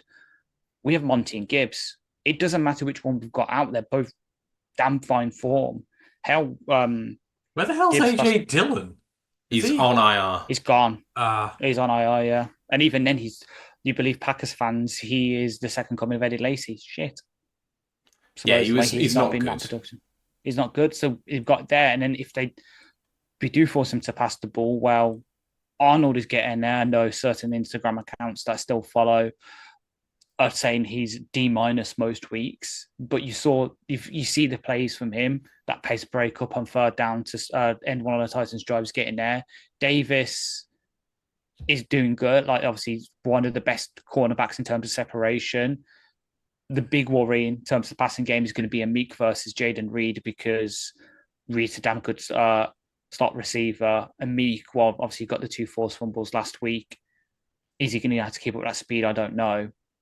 But we've got, again, just shade Branch over that way, wherever against a slot, and you've got the wall basically shadow him, we should be fine. Like in each way you look at it, we've got them. And in hell, the offensive scheme they're in as well is West Coast. It's what we faced last week. It's what we face most weeks. Hell, we run West Coast. We know how to stop this kind of offense. While defense is designed to stop this kind of offense, should be fine then. And on their side, as I say, trying to get a new scheme in, they're doing man coverage. Well, when they run man, you've got Khalif, you've got Patrick to beat that, and the Porter. When they run zone, we've got the best receiver against zone in the NFL, Amon Ra. Great at just sitting down, finding the holes in the zone, sitting down in them, and getting the ball from Goff. No matter, each way, whatever they put out, I can see us beating it. The only way we can lose, in my, not too expert opinion, but my opinion, is if we beat ourselves, if we make that critical turnover, if Ben Johnson, who's been great the past couple of weeks, if he gets that sort of I'm the cleverest man in the room syndrome again, coming out the half and adjust to what he thinks they're going to do rather than what they actually do. The only way we lose this game is if we lose it for ourselves. I don't really see a massive way that Green Bay can beat us.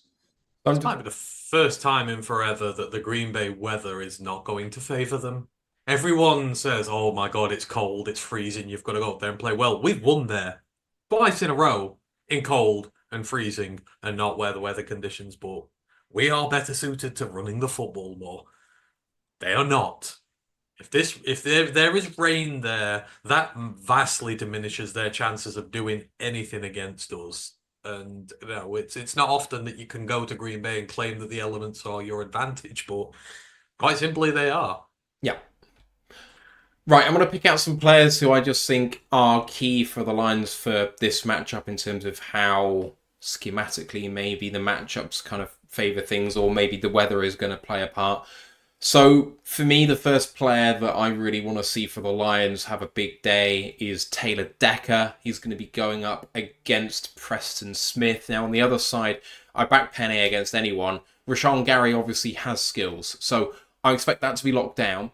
Let's see. But Preston Smith had a really good day against Jacksonville. Against Walker Little, mind you, yes. But Taylor has had a very bad 2-game stretch. Can Taylor get back to being the left tackle that we know he is? Because if Preston Smith can get some push on that blind side, Ash mentioned it before about Goff's fumbles in the last 2 games. We can't afford that. So Decker is a big player that I think we have to look at in this game. Other players on offense, I mentioned him before, but I'm going to say him again. Khalif Raymond. So Jameson Williams not going in this game because of the suspension still. Khalif had a really good day last week, obviously, with the special teams touchdown, but he also had a receiving touchdown. And when it's that your linebackers are struggling to cover the kind of shallow stuff in the middle of the field, yeah, you're looking at Amon-Ra, but Khalif's so good at that. And actually last week he showed that with a couple of completions on key third downs to move the chains. I'm looking at Raymond to have a really big day on offense. And then on defense, you're right about Amik, I think, versus the wide receiver there in the slot, Jaden Reed. That's going to be a massive matchup. But while Reed is the one who gets all of the plaudits, Dobbs is the one who's impressed me the most recently. And so I'm looking at whoever's taking him, and obviously our corners tend not to travel massively. So wherever they line up for that is probably going to be Carlton Davis. I don't know. But that leaves Watson against Arnold, which I'm not a massive fan of. I don't know whether I'd rather Arnold on Dobbs or Arnold on Watson, but there we go. And then for Josh Jacobs, and to try and bottle him up, it's whoever's playing the edge opposite Levi. Now, for a large portion of last week, that was Al-Qadim Muhammad, and I thought he had a really good game. So I'm presuming he's going to get called back up again, because who else are we going to play? Muhammad, for me, has got to have another big game too. What about you guys? I mean, you can pick it on either team, I guess, to see whether they're key or not, but who are you looking out for this week? And maybe you have something more than Nash does at the moment. I mean, against this offense, it's not just one of you. It's like, this is the entire secondary you've got to look at. This is not just about Terrian and Carlton for a change. It is about Amik. It is about all these guys in there, because there's so many guys in there. If you're marking up Melton, or if you're marking up Dobbs, if one guy doesn't do his job right, then there's going to be someone out there who can go and change the game for Green Bay, who's going to mess up your entire system. This is not just about locking down one wide receiver one. This is locking down 4 or 5 guys. Whoever's looking after Tucker Kraft, whoever they choose who decides going to do that, that is critical, because he's a chain mover. He gets a lot of his stuff short in the field and then gets those first downs. He keeps on going. He's tough. He's strong. You've got to, whoever's with him, you've got to get it in quick. You've got to bring him down quick once he gets moving. And you don't want that. You don't want them to keep moving the chains on. If they can't run the ball on us, I don't think they're going to run the ball on us. I just don't. I think that offensive line is too young and inexperienced, and it may have some success against us early, like the Titans did, but eventually we're going to scheme a way around it, and we're going to find a way to put them under the gun. So they're going to be getting the ball out a lot. They're going to put it out wide. Kraft will be perfect in this game just to get them those hardy 5, 6, 7 yards that they need to keep getting, keep drives going. So whoever's on him, this is going to be a team effort here. On offense, I mean, again, I don't think it's down to one player. This is, especially if it's a wet weather game, it's about the execution of your offensive line and your receivers. Everybody, make sure you're blocking perfectly as one unit. I think it's just about wet weather games. It's all about execution. It's not about one player playing great. It's about the entire team adapting to the conditions and making the most out of it. Because if you can't run the football on a wet weather day, you're screwed. You were really in for it. So, the weather depends a lot in this. It depends on who's going to be an impact in this game. But it is trending towards being a rotten day. So for me, it's not about the players. It's about the execution and what they go out there and do as opposed to anything else. So again, if they can't throw it, that whole secondary thing comes out the equation. Then it all becomes about the linebackers. It becomes about Jack Jack could be perfect for this. He's just playing such great ball at the moment. If it's a bad day, Jack's going to be the key component. But yeah, just do your job right in this one. Anyone, Ash? Oh, you just well, Ant kind of just stole my 2 players on defense. Okay, you did. Jack and AA matching up Tucker Kraft, doing the run fits. Green Bay likes to do a lot of motion, and that's 2 green dot players have got to be on their task for that. And I know we had an up and down game last week, obviously getting interception and then having Rudolph juke him out of his shoes, but Nowaski, we like to sit in base more than 50% of the time. So Nowaski's going to get a lot of run here. He's got to hold the edge against Jacobs. And when it comes to teeing off against whoever's back there, he's got to, be productive. He's doing okay at it. Obviously, he's got 6 pressures on the season so far, but he's going to have a big role. And then I'm predicting what Ant was about to say. Hatton and Fox have got to have a good. If it's a wet day, they've got to, snap the ball well, hold it well for Bates to kick it through the uprights. We can't let that happen. We can't let any slips happen there. And then to make it even further, Varkey, I know he got the fumble last week that was recovered by the Titans, but if you can keep doing that, I know he's obviously had a bit of an injury this week. He's carrying it into the thing. If you can keep doing that, it'd be great. And in our offense, just the offensive line, give Goff time. If we're throwing the ball, give Goff time. Open up the holes for Monty and Gibbs and whoever's running the ball, because I can see Khalif getting a couple of handoffs and that. Just, block well. Don't let and wear the right cleats. Listening to Dan, wear the right cleats, because we don't want you slipping and sliding. You're my spirit animal, Ash. He knew as soon as I smiled exactly. Yeah, it was plenty in my head anyway. I was like, yeah, I know where this is going. It's true. You can't let the ball slip. The last thing you want is, you snap in for a field goal to win the game and it goes 5 yards above the kicker's head because it's a botched snap. So I think that's a legitimate piece of analysis. Yeah. Or snapping it so hard it nearly breaks the holder's hand. Kick it. Just kicking the holder's hand. Jesus Christ. This is going to be like Matt's Joker villain arc, isn't it? Just, you see him go more and more deranged and off the rails every time long snappers are mentioned. We live in a society of long snappers. They're in a padded cell going, snap's too high, the snap's no good. He fumbled the snap. Goddamn long snapper. Oh man. Would that be your villain? Would that be your villain name? You got the Riddler, the Joker, the Penguin, the Long Snapper. Long snapper.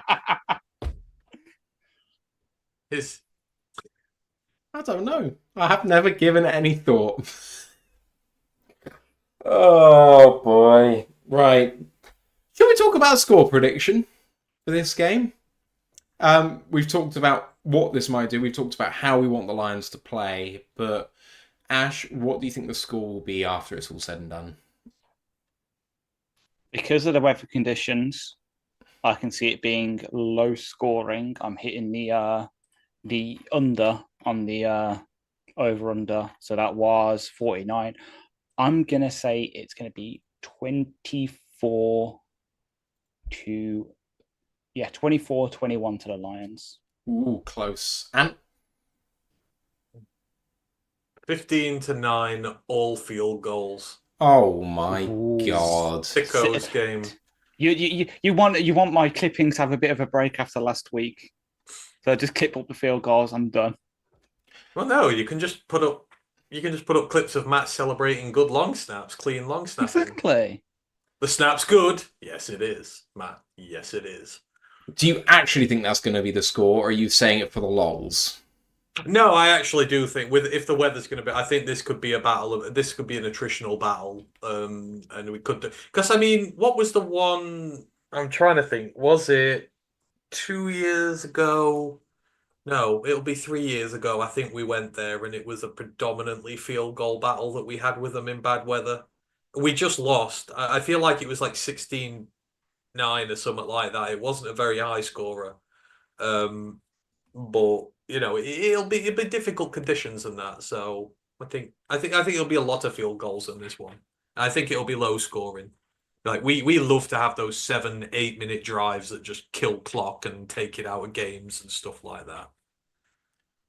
I think that the weather is going to be slightly overblown. I think it's going to be light rain at best, and I think it will have a slight effect, but I don't think the teams are going to move away from the pass necessarily.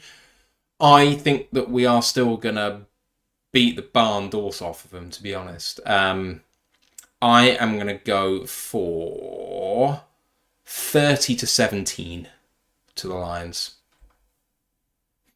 I just think we'll control clock. I think we'll be able to run the ball consistently for first downs. I don't think they'll be able to stop us converting. Generally, I think that we'll have 3 touchdowns, 3 field goals for those 30 points, and they will have 2 touchdowns and a field goal for theirs.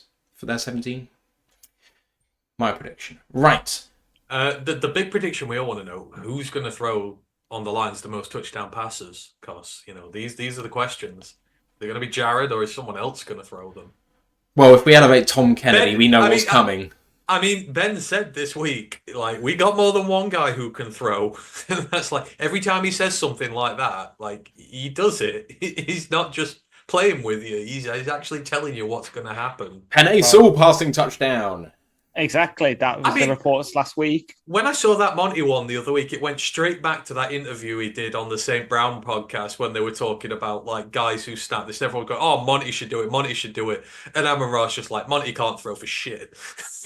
I can actually see, by the way, a jumbo package where Skipper checks in, says that he's eligible, but Sewell isn't eligible, and then Sewell lines up in the backfield for a direct snap where he throws. I'm just putting that out into the world.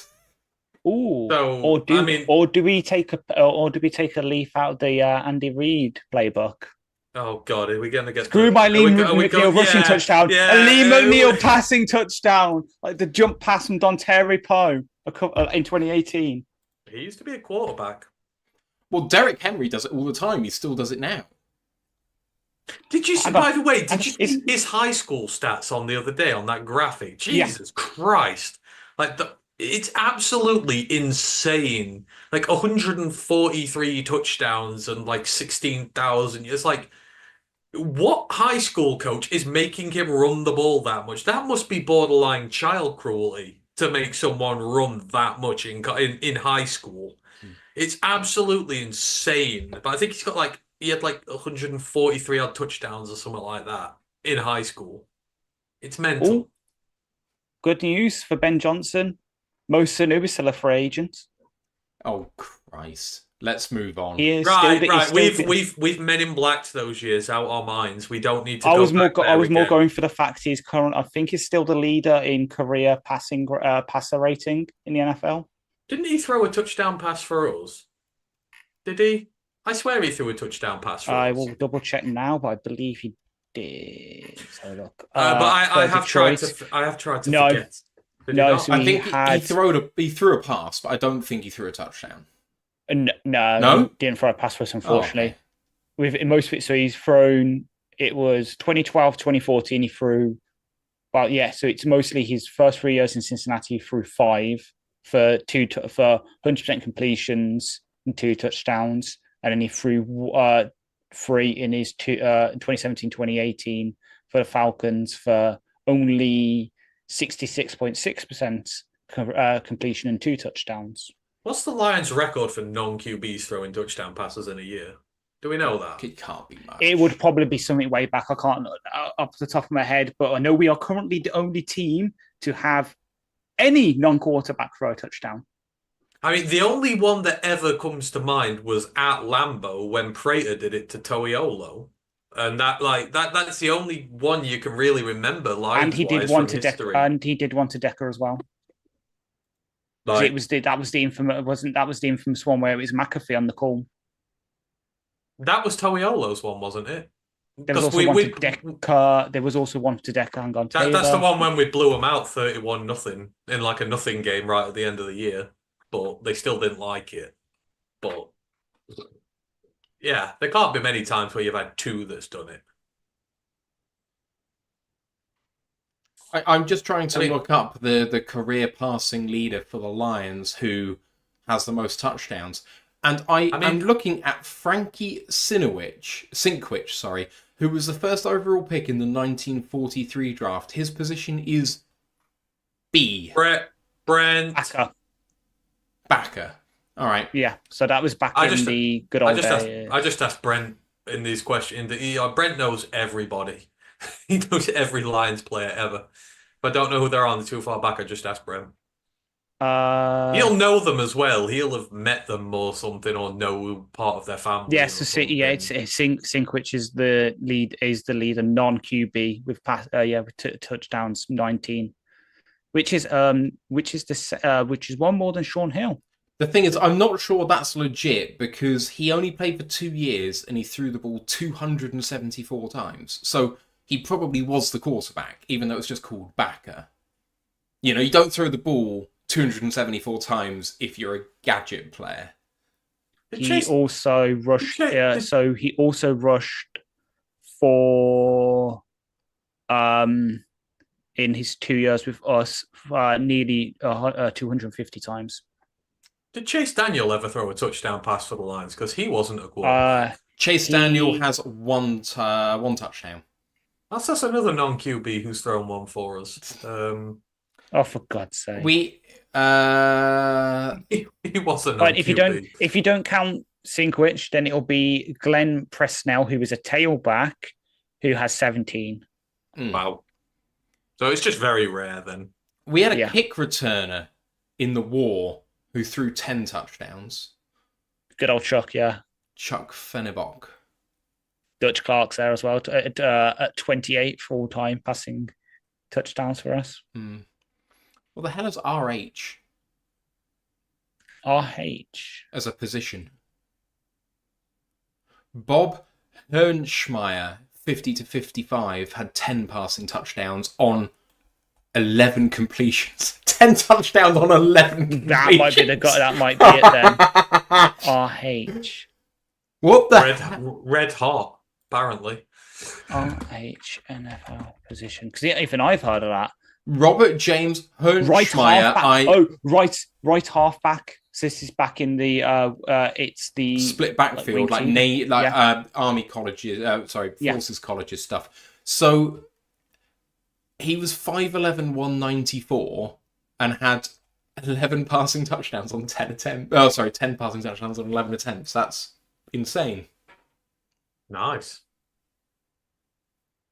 Cool. Really gone down. Anyway, right, we've gone way off piece here. Although I could do this for hours, to be honest. But let's get to the rest of the slate and make our picks for the rest of the NFL this week. And we start with Thursday Night Football. It's the Houston Texans at the New York Jets. And the Jets are favourites by 2.5 points at home. And what do you think? I mean, you've got to justify putting them on prime time. At this point, the only way you can do that is with a spread. I mean, I don't expect the Texans to suffer losing Diggs. They didn't have him last year and they were pretty good. The Texans are going to absolutely rout them. Ash? I think it'll be close in a round. But yeah, I'm picking the Texans even if the Jets are at home and that. They've just had to put the only receiver that Rodgers really throws to on IR with Lazard. And their kicking situation is so bad, they've just had to sign Riley Patterson from their practice squad, who they signed to their practice squad yesterday. So yeah, Zerline went on IR, didn't he? So. Yeah, so this is going to be the Breece Hall versus Joe Mixon show. And I trust if the team stop the run, the Texans passing offense a lot more than Aaron Rodgers throwing to no one. Yeah. Do you think Aaron Rodgers hates Breece Hall? Like every time they look at one another, he looks like he wants to kill him. He doesn't seem to trust him a lot either. Because I do think Rodgers does that to everybody, though. To be fair. Yeah. Well, Breece Hall's in my fantasy team, so he better do well. Oh yeah, same. All right. Next game. Oh, sorry. I'm picking Houston on the money line. By the way.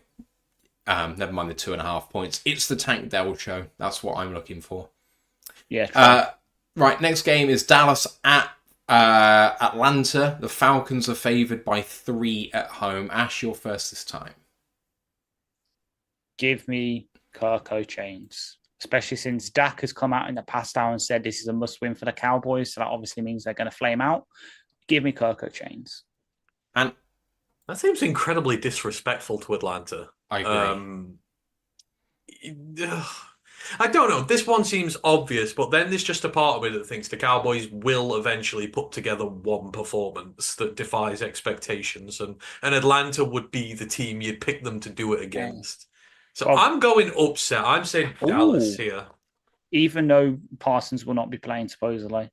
Yeah, Dallas are always that team that will pull a result out their ass when you least expect it. Like, it's not going to do out for them, and the Falcons are the Falcons. Like, it's, Kirk is not moving around where they can get some form of pressure on him. I have this nagging suspicion that there'll be an upset there. I'm taking the Falcons. I am looking forward to this putrid rush defense of the Cowboys be getting gassed by two 100-yard rushes in Bijan and Algier. I think it's going to be a demolition. Right, next up is Broncos at Ravens. 8 points is the spread in favour of the at-home Baltimore Ravens. And Again, that feels disrespectful given they've just lost to the Browns. But I mean, you would expect the Ravens to bounce back from this, but then they're a plucky team. I think this will be really, really close. I think the Ravens will just escape with it. They will not cover, but they will win. Ash? I can just see Lamar bouncing back. Like, they've just traded for Deontay Johnson, which my fantasy team thanks them for mighty heavily. And because that's the kind of receiver that Lamar likes, the crafty route runners. So now he's got him on the outside, Zay Flowers in the slot. Mark Andrews will eventually remember how to catch the ball again at some point. And Derrick Henry. Like, I do like the Broncos. They're very plucky. Bo Nix proved me kind of wrong a bit. But yeah, just the Ravens have got too much. They want to avenge that loss last week against the Browns. They want to show they're actually mean business. I'm taking the Ravens, and I would probably take the Ravens minus 15. Reason for which is, I know Bo Nix has played a lot of ball, but he's a rookie, and the inventiveness of the Ravens defense, they're going to throw at him a lot of stuff which Nix has probably never seen before, and that's just going to be hard for Nix to live with, to be honest. I think it's going to bamboozle him, so we'll see. But Lamar's incredible, and Zay Flowers has turned into, a workable wide receiver, which is the one thing the Ravens actually wanted. And also, my guy from Minnesota has also started blowing up there too. Yeah, Rashad Bateman. Bateman's actually turning into a passable wide receiver too. So passing offense is getting better. Lamar has to actually do a little bit less with his legs, which is probably good for him long term, but he's still obviously doing it at a higher level anyway. Yeah, Ravens to easily cover the 8.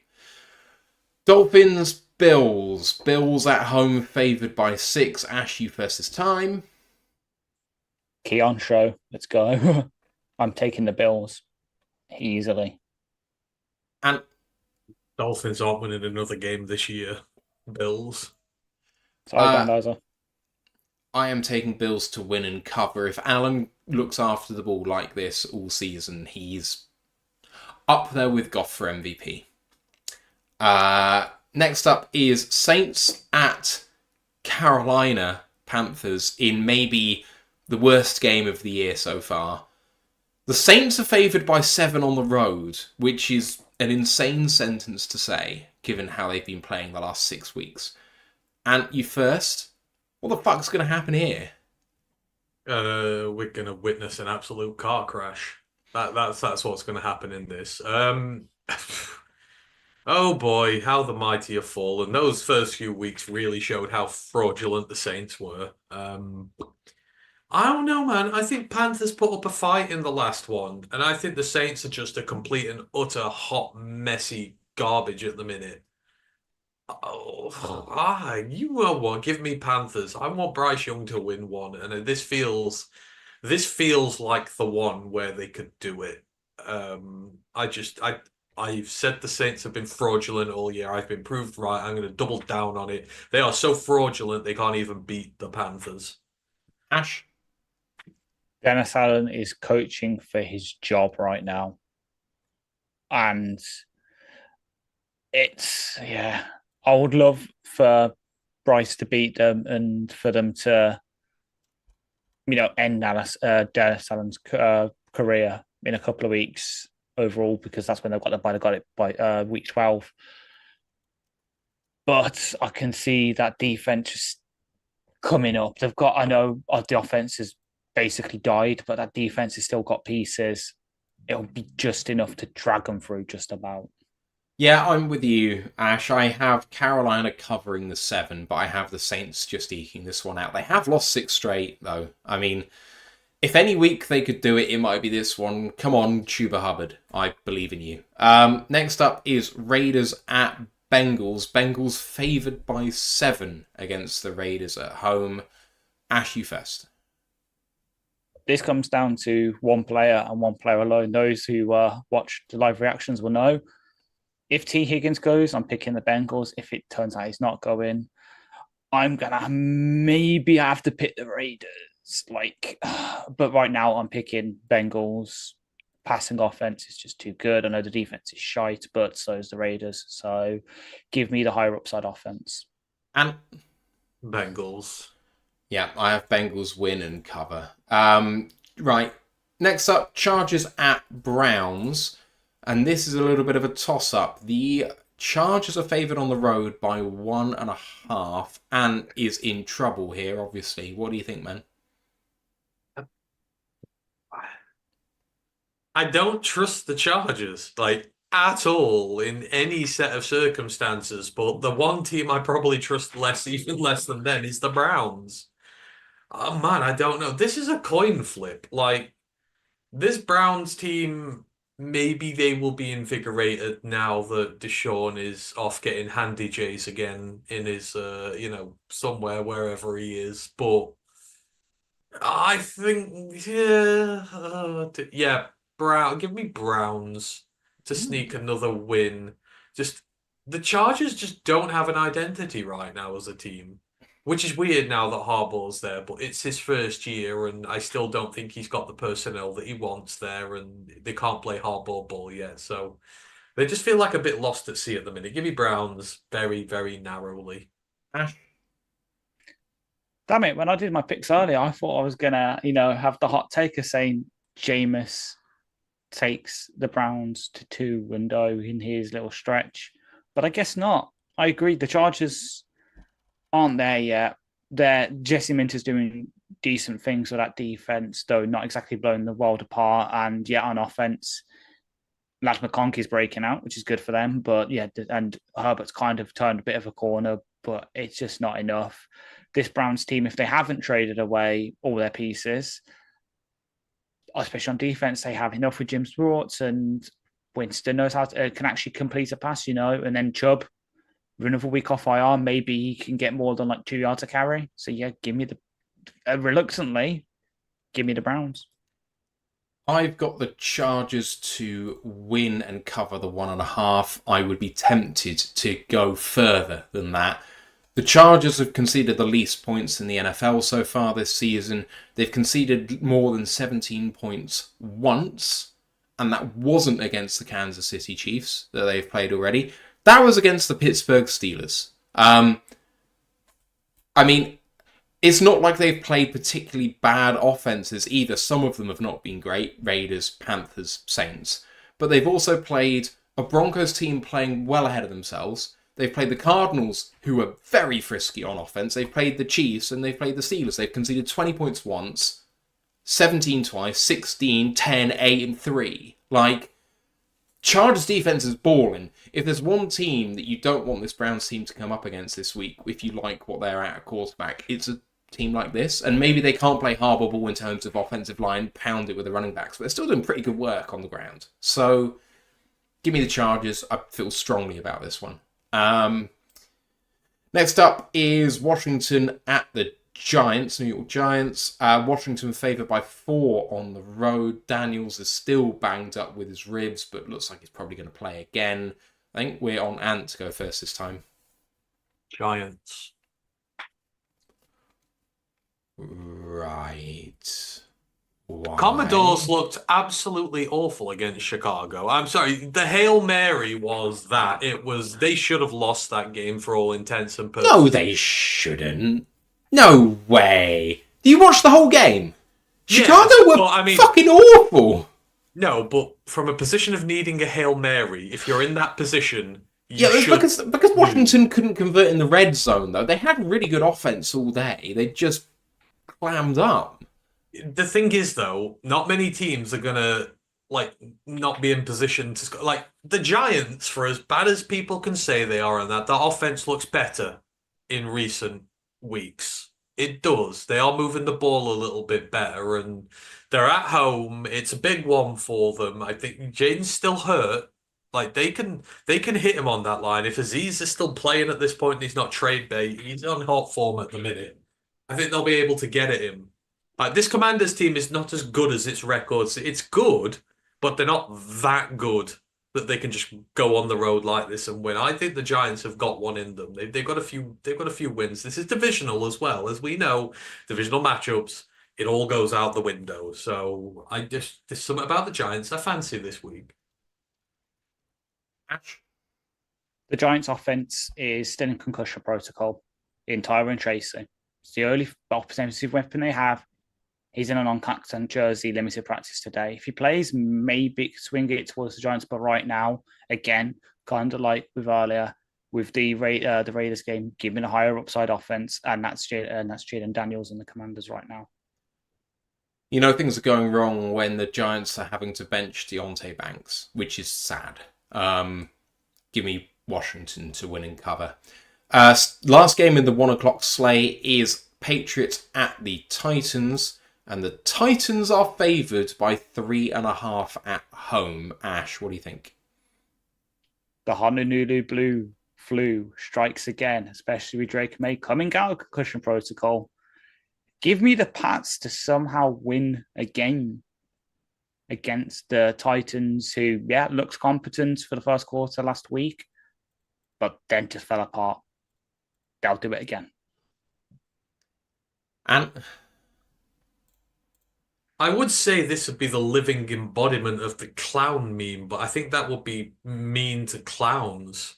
Like how bad this is going to be. Like this is below that. Whatever.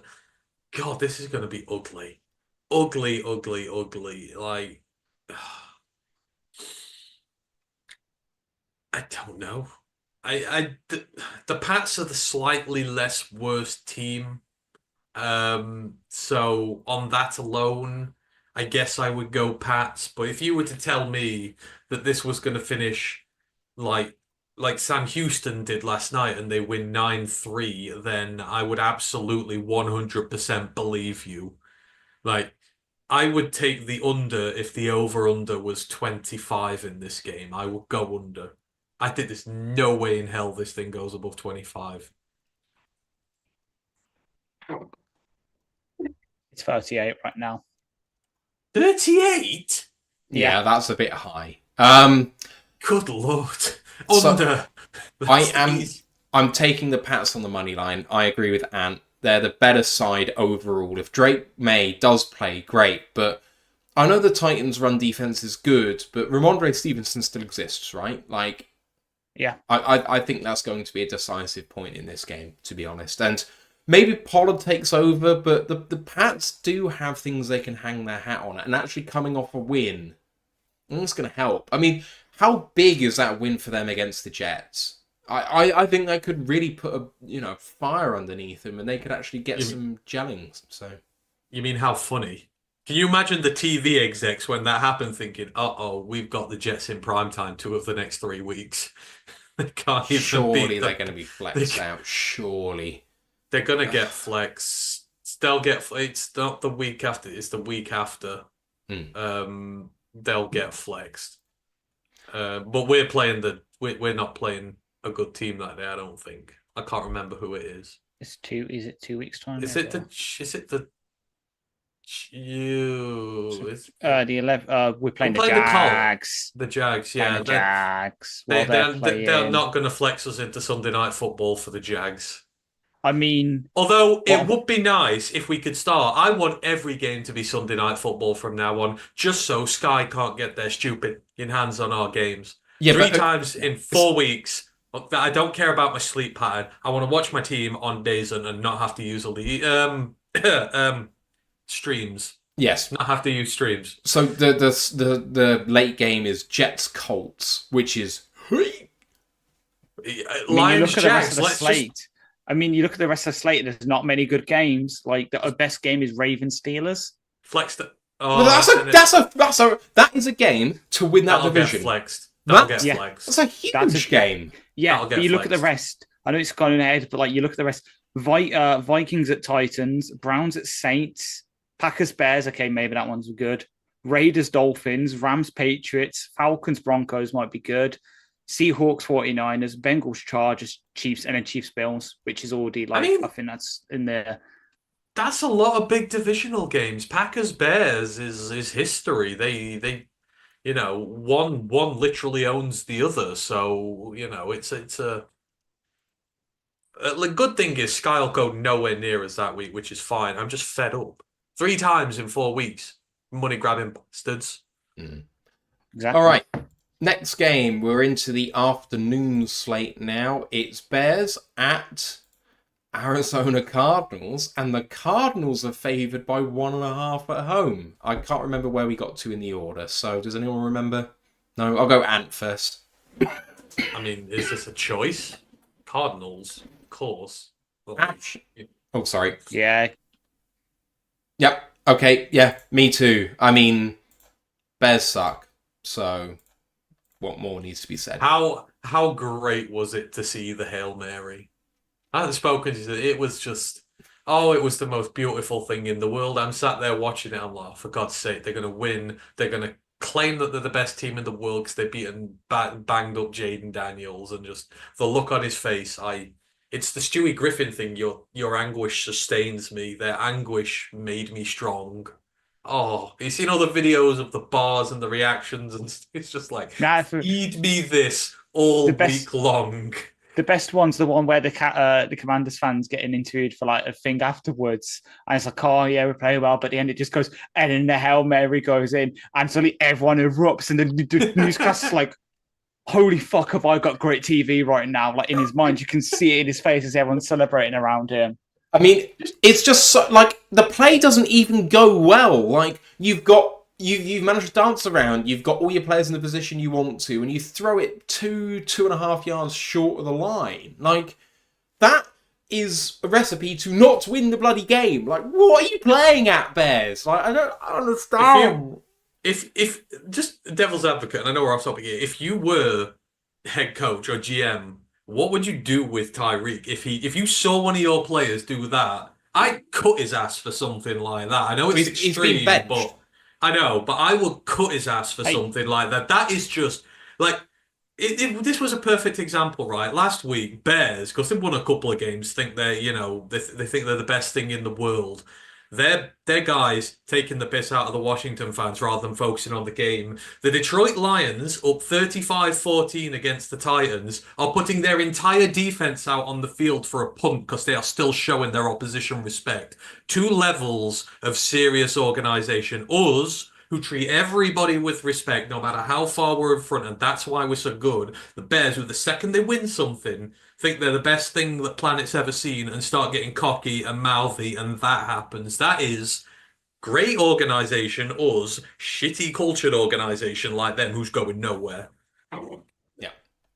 Right, next game up is Jags at Eagles. Eagles have seemed to have found themselves and are 7.5 point favourites at home. Ash, you first this time. As much as it hurts me to say it, give me the Eagles. And yeah, Eagles. I'm going Eagles win, but Jags cover 7.5. I think the Jags have been much better of late. I mean, 3-point loss against the Packers, and otherwise recently, I think they've been competitive in games. They're just not enough to win. I don't think anyone thought the Jags were going to be any good this year. So but see, well, you can mark the turnaround for the Jags with one simple personnel move. Tank speaks. Matt Patricia. How long does Peterson last? Let me just Google. Jags by week. I bet they're favoured to lose that. The old they are on bye on week 12, so they've got this game. They're at home versus the Vikings, and then the last game before their bye. Hello, Ford Field, baby. We are going to end Doug Peterson's Jaguars career. Yeah. It's going to happen. I mean, they're going to go lose, and they'll be 2-9. Are they 2-6 at the moment? I think they're 2-6. Aren't they? Yeah, they're 2-6. Yeah, so they'll be 2-9, and they'll be on for the Patriots. If my preseason prediction of them getting the number 1 overall pick comes true, I'm going to do a fucking victory lap. Yeah, and actually, no, thinking about it, definitely the Eagles, because their top 2 receivers are now both, Kirk's gone, broke his collarbone, and Brian Thomas Jr. is injured. He's with the ribs. Yeah. So who the hell they're going to be throwing the ball to? Only thing is, though, they've just paid Trevor to get the number 1 overall pick. You can't do shit with it. Yeah, but they'll do the Bears-like thing of trading out of it for someone who's desperate to get a quarterback. Cam Ward's going to be the guy. I think the Panthers have ruined the first overall pick for people. I think people have realised that it's not worth 3 picks, and no player's worth 3 or 4 picks and players anymore. I think the Bears have diluted the market forever. Don't agree. I do. I'm just answering my own question. I'm looking at the Jags depth chart. They have 2 healthy receivers right now. Parker Washington and Tim Jones. Oh my! Are we going to see Lewis Rees-Sammet actually take proper snaps in an NFL game? I want to see him play. Please. And get 1,000 of the same posts from NFL, UK, and Ireland. Yeah, oh my God, Lewis Rees-Sammet. Let me make it better. Let me make it better for you, Ants. Joshua Cephas. Yeah. Let's see old Joshua do well there. Like, please, I'll take that. Joshua Cephas receiving touchdown this weekend. All right, next game is Lions against Packers. The line is 2.5, as I said earlier. I know you gave your score predictions before. I think you both had them 3 or more, right? Yeah. Okay, so you're both taking us to cover, which is great. Right, Rams at Seahawks. This is a 1.5 point spread in favour of the LA Rams away. Did you see how bad the Seahawks were last week? Yes, I did. I mean, they did get to and goal situations from the 2 and had turnovers both times. So I think they could have made it a bit more competitive had they not fucked up royally. It's not like they didn't move the ball, but point taken. And you first, what do you think? I don't know. The Rams just seem to have a bit. The Rams seem to have more fight in them. The Seahawks just seem a bit listless now. That we literally broke them. Like, think when they came to us, they were really high on everything, and I think we just literally broke the hell out of them. I think the Rams will do, because the Rams have got Puka back. He still looks awesome. I'd give me Rams. Ash? Yeah. They got Puka and Cup back, and I can't trust Gino after someone talked me into playing him over Jaden Daniels last week, and it actually nearly lost me one of my fantasy matchups. I mean, just don't be so persuadable. I'm taking the Seahawks. Yeah. I just think this is a very close game. It's a very close division. I think they're going to beat up on each other. I'm going to take the home team. No massive logic, to be honest. Just have a Puka Nacua touchdown and a Joshua Cephas touchdown, and I'll just feel great. And a Richie Grant pick 6, maybe. They're shopping him for a trade, by the way. I don't care if we don't need a safety. Yeah, I saw that. I mean, do it, Brad. A 2027 7th. Give it him. Bring him in. Make me so happy. It means benching a Meek, but we could do it. Well, burnt my bridges with him already, so. Right, Sunday night football this week is Colts at Vikings. 5.5 point spread in favour of Minnesota. Ash, what do you think? I know they've just gone to the Flacco show. That's not going to help them against this Vikings defense. It's going to bounce back. Give me the Vikings. And Colts, because I hate the Vikings and their fans, because they've been so awful this year. So roll on the pain for them. I mean, Cam Robinson ain't a good replacement for Christian Darrisaw. Give me Colts. Give me pain for the Vikings. I really hope you're right, but I'm picking Vikings to win and cover. If you're right, and I'll be so happy. So unbelievably happy. Because I agree with you massively. You're just doing that because they benched. You're just doing it because they've benched Anthony Richardson. So I think that move gives them a better chance to win.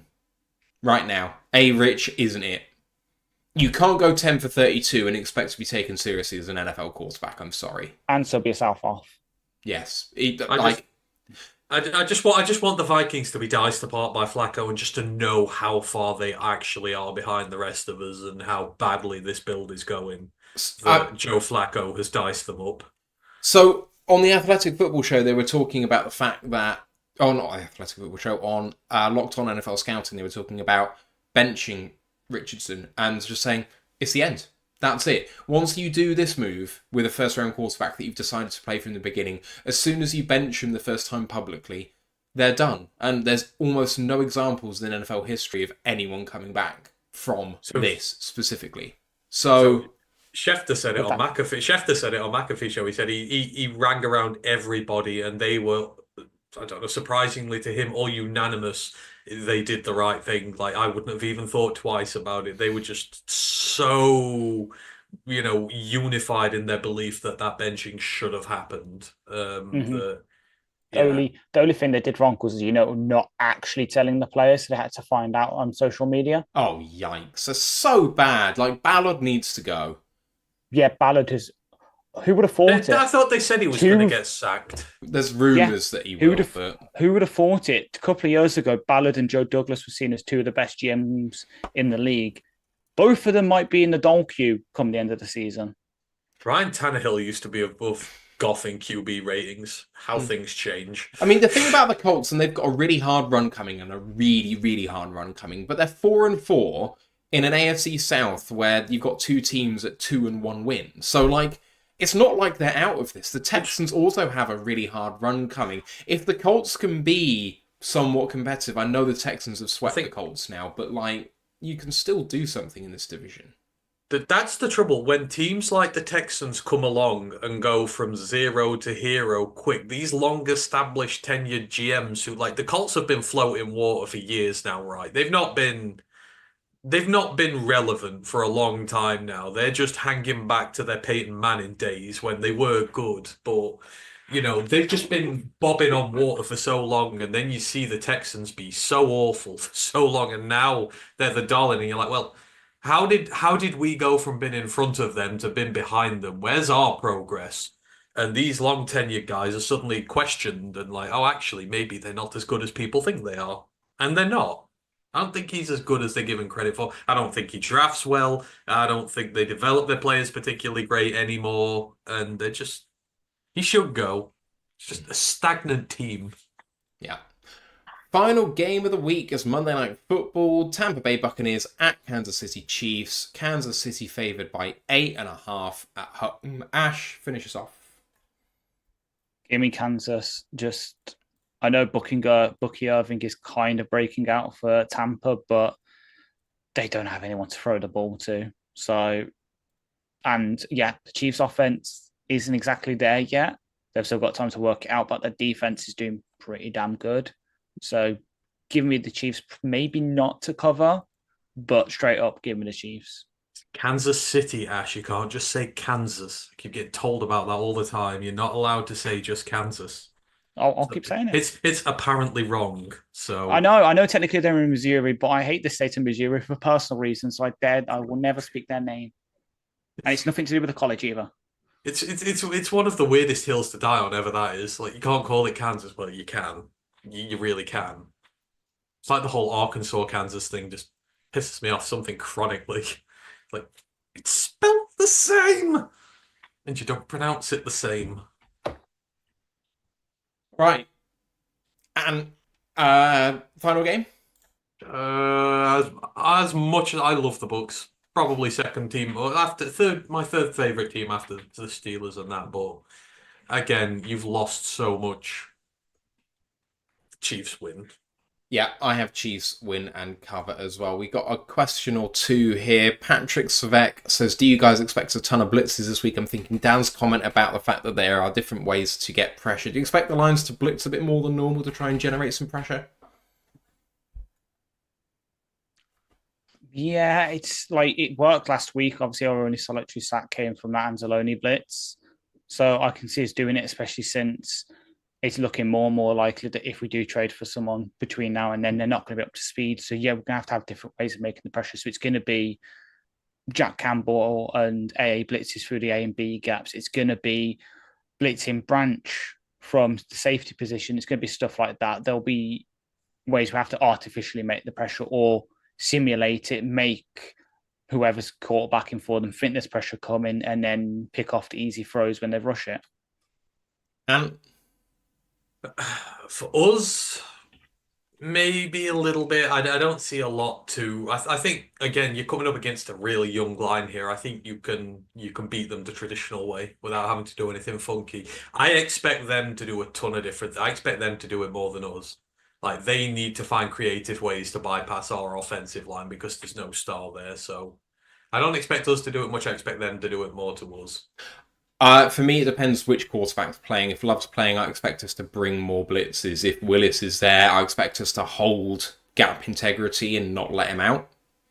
Because there was one rep last week where they decided not to rush and just to stay where they were. And Willis was trying to escape and just looked bewildered because there was nowhere to go. He was like going, I don't know what to do anymore. You could see like the wheels churning in his head. And so, which quarterback is in really depends on what's going on. Ken Stouder asked if we had an update on the Barnes injury. When is he due back? That was season ending. Don't know when he's due back, but it's probably going to be sometime like maybe there was rumours it was going to be around like draft time or just afterwards and might be back for mini camp. Which is, and then obviously he's he's a free agent now, so unfortunately you might not see him again. Yeah, exactly, might not see him again.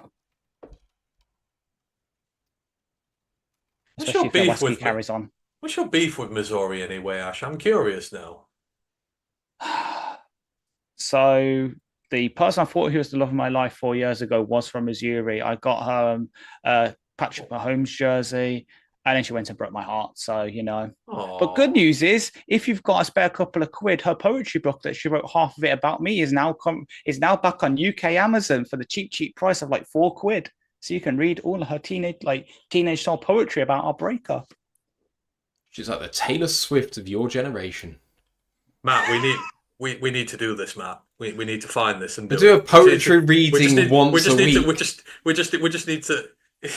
Like you ever used to watch Nevermind the Buzzcocks when Simon Amstel used to buy all their biographies and just sit there. Well, and read the really famous one the about show. the guy who had the girlfriend who went on Big Brother, Preston from Ordinary Boys. So funny. It's the best bit of TV ever.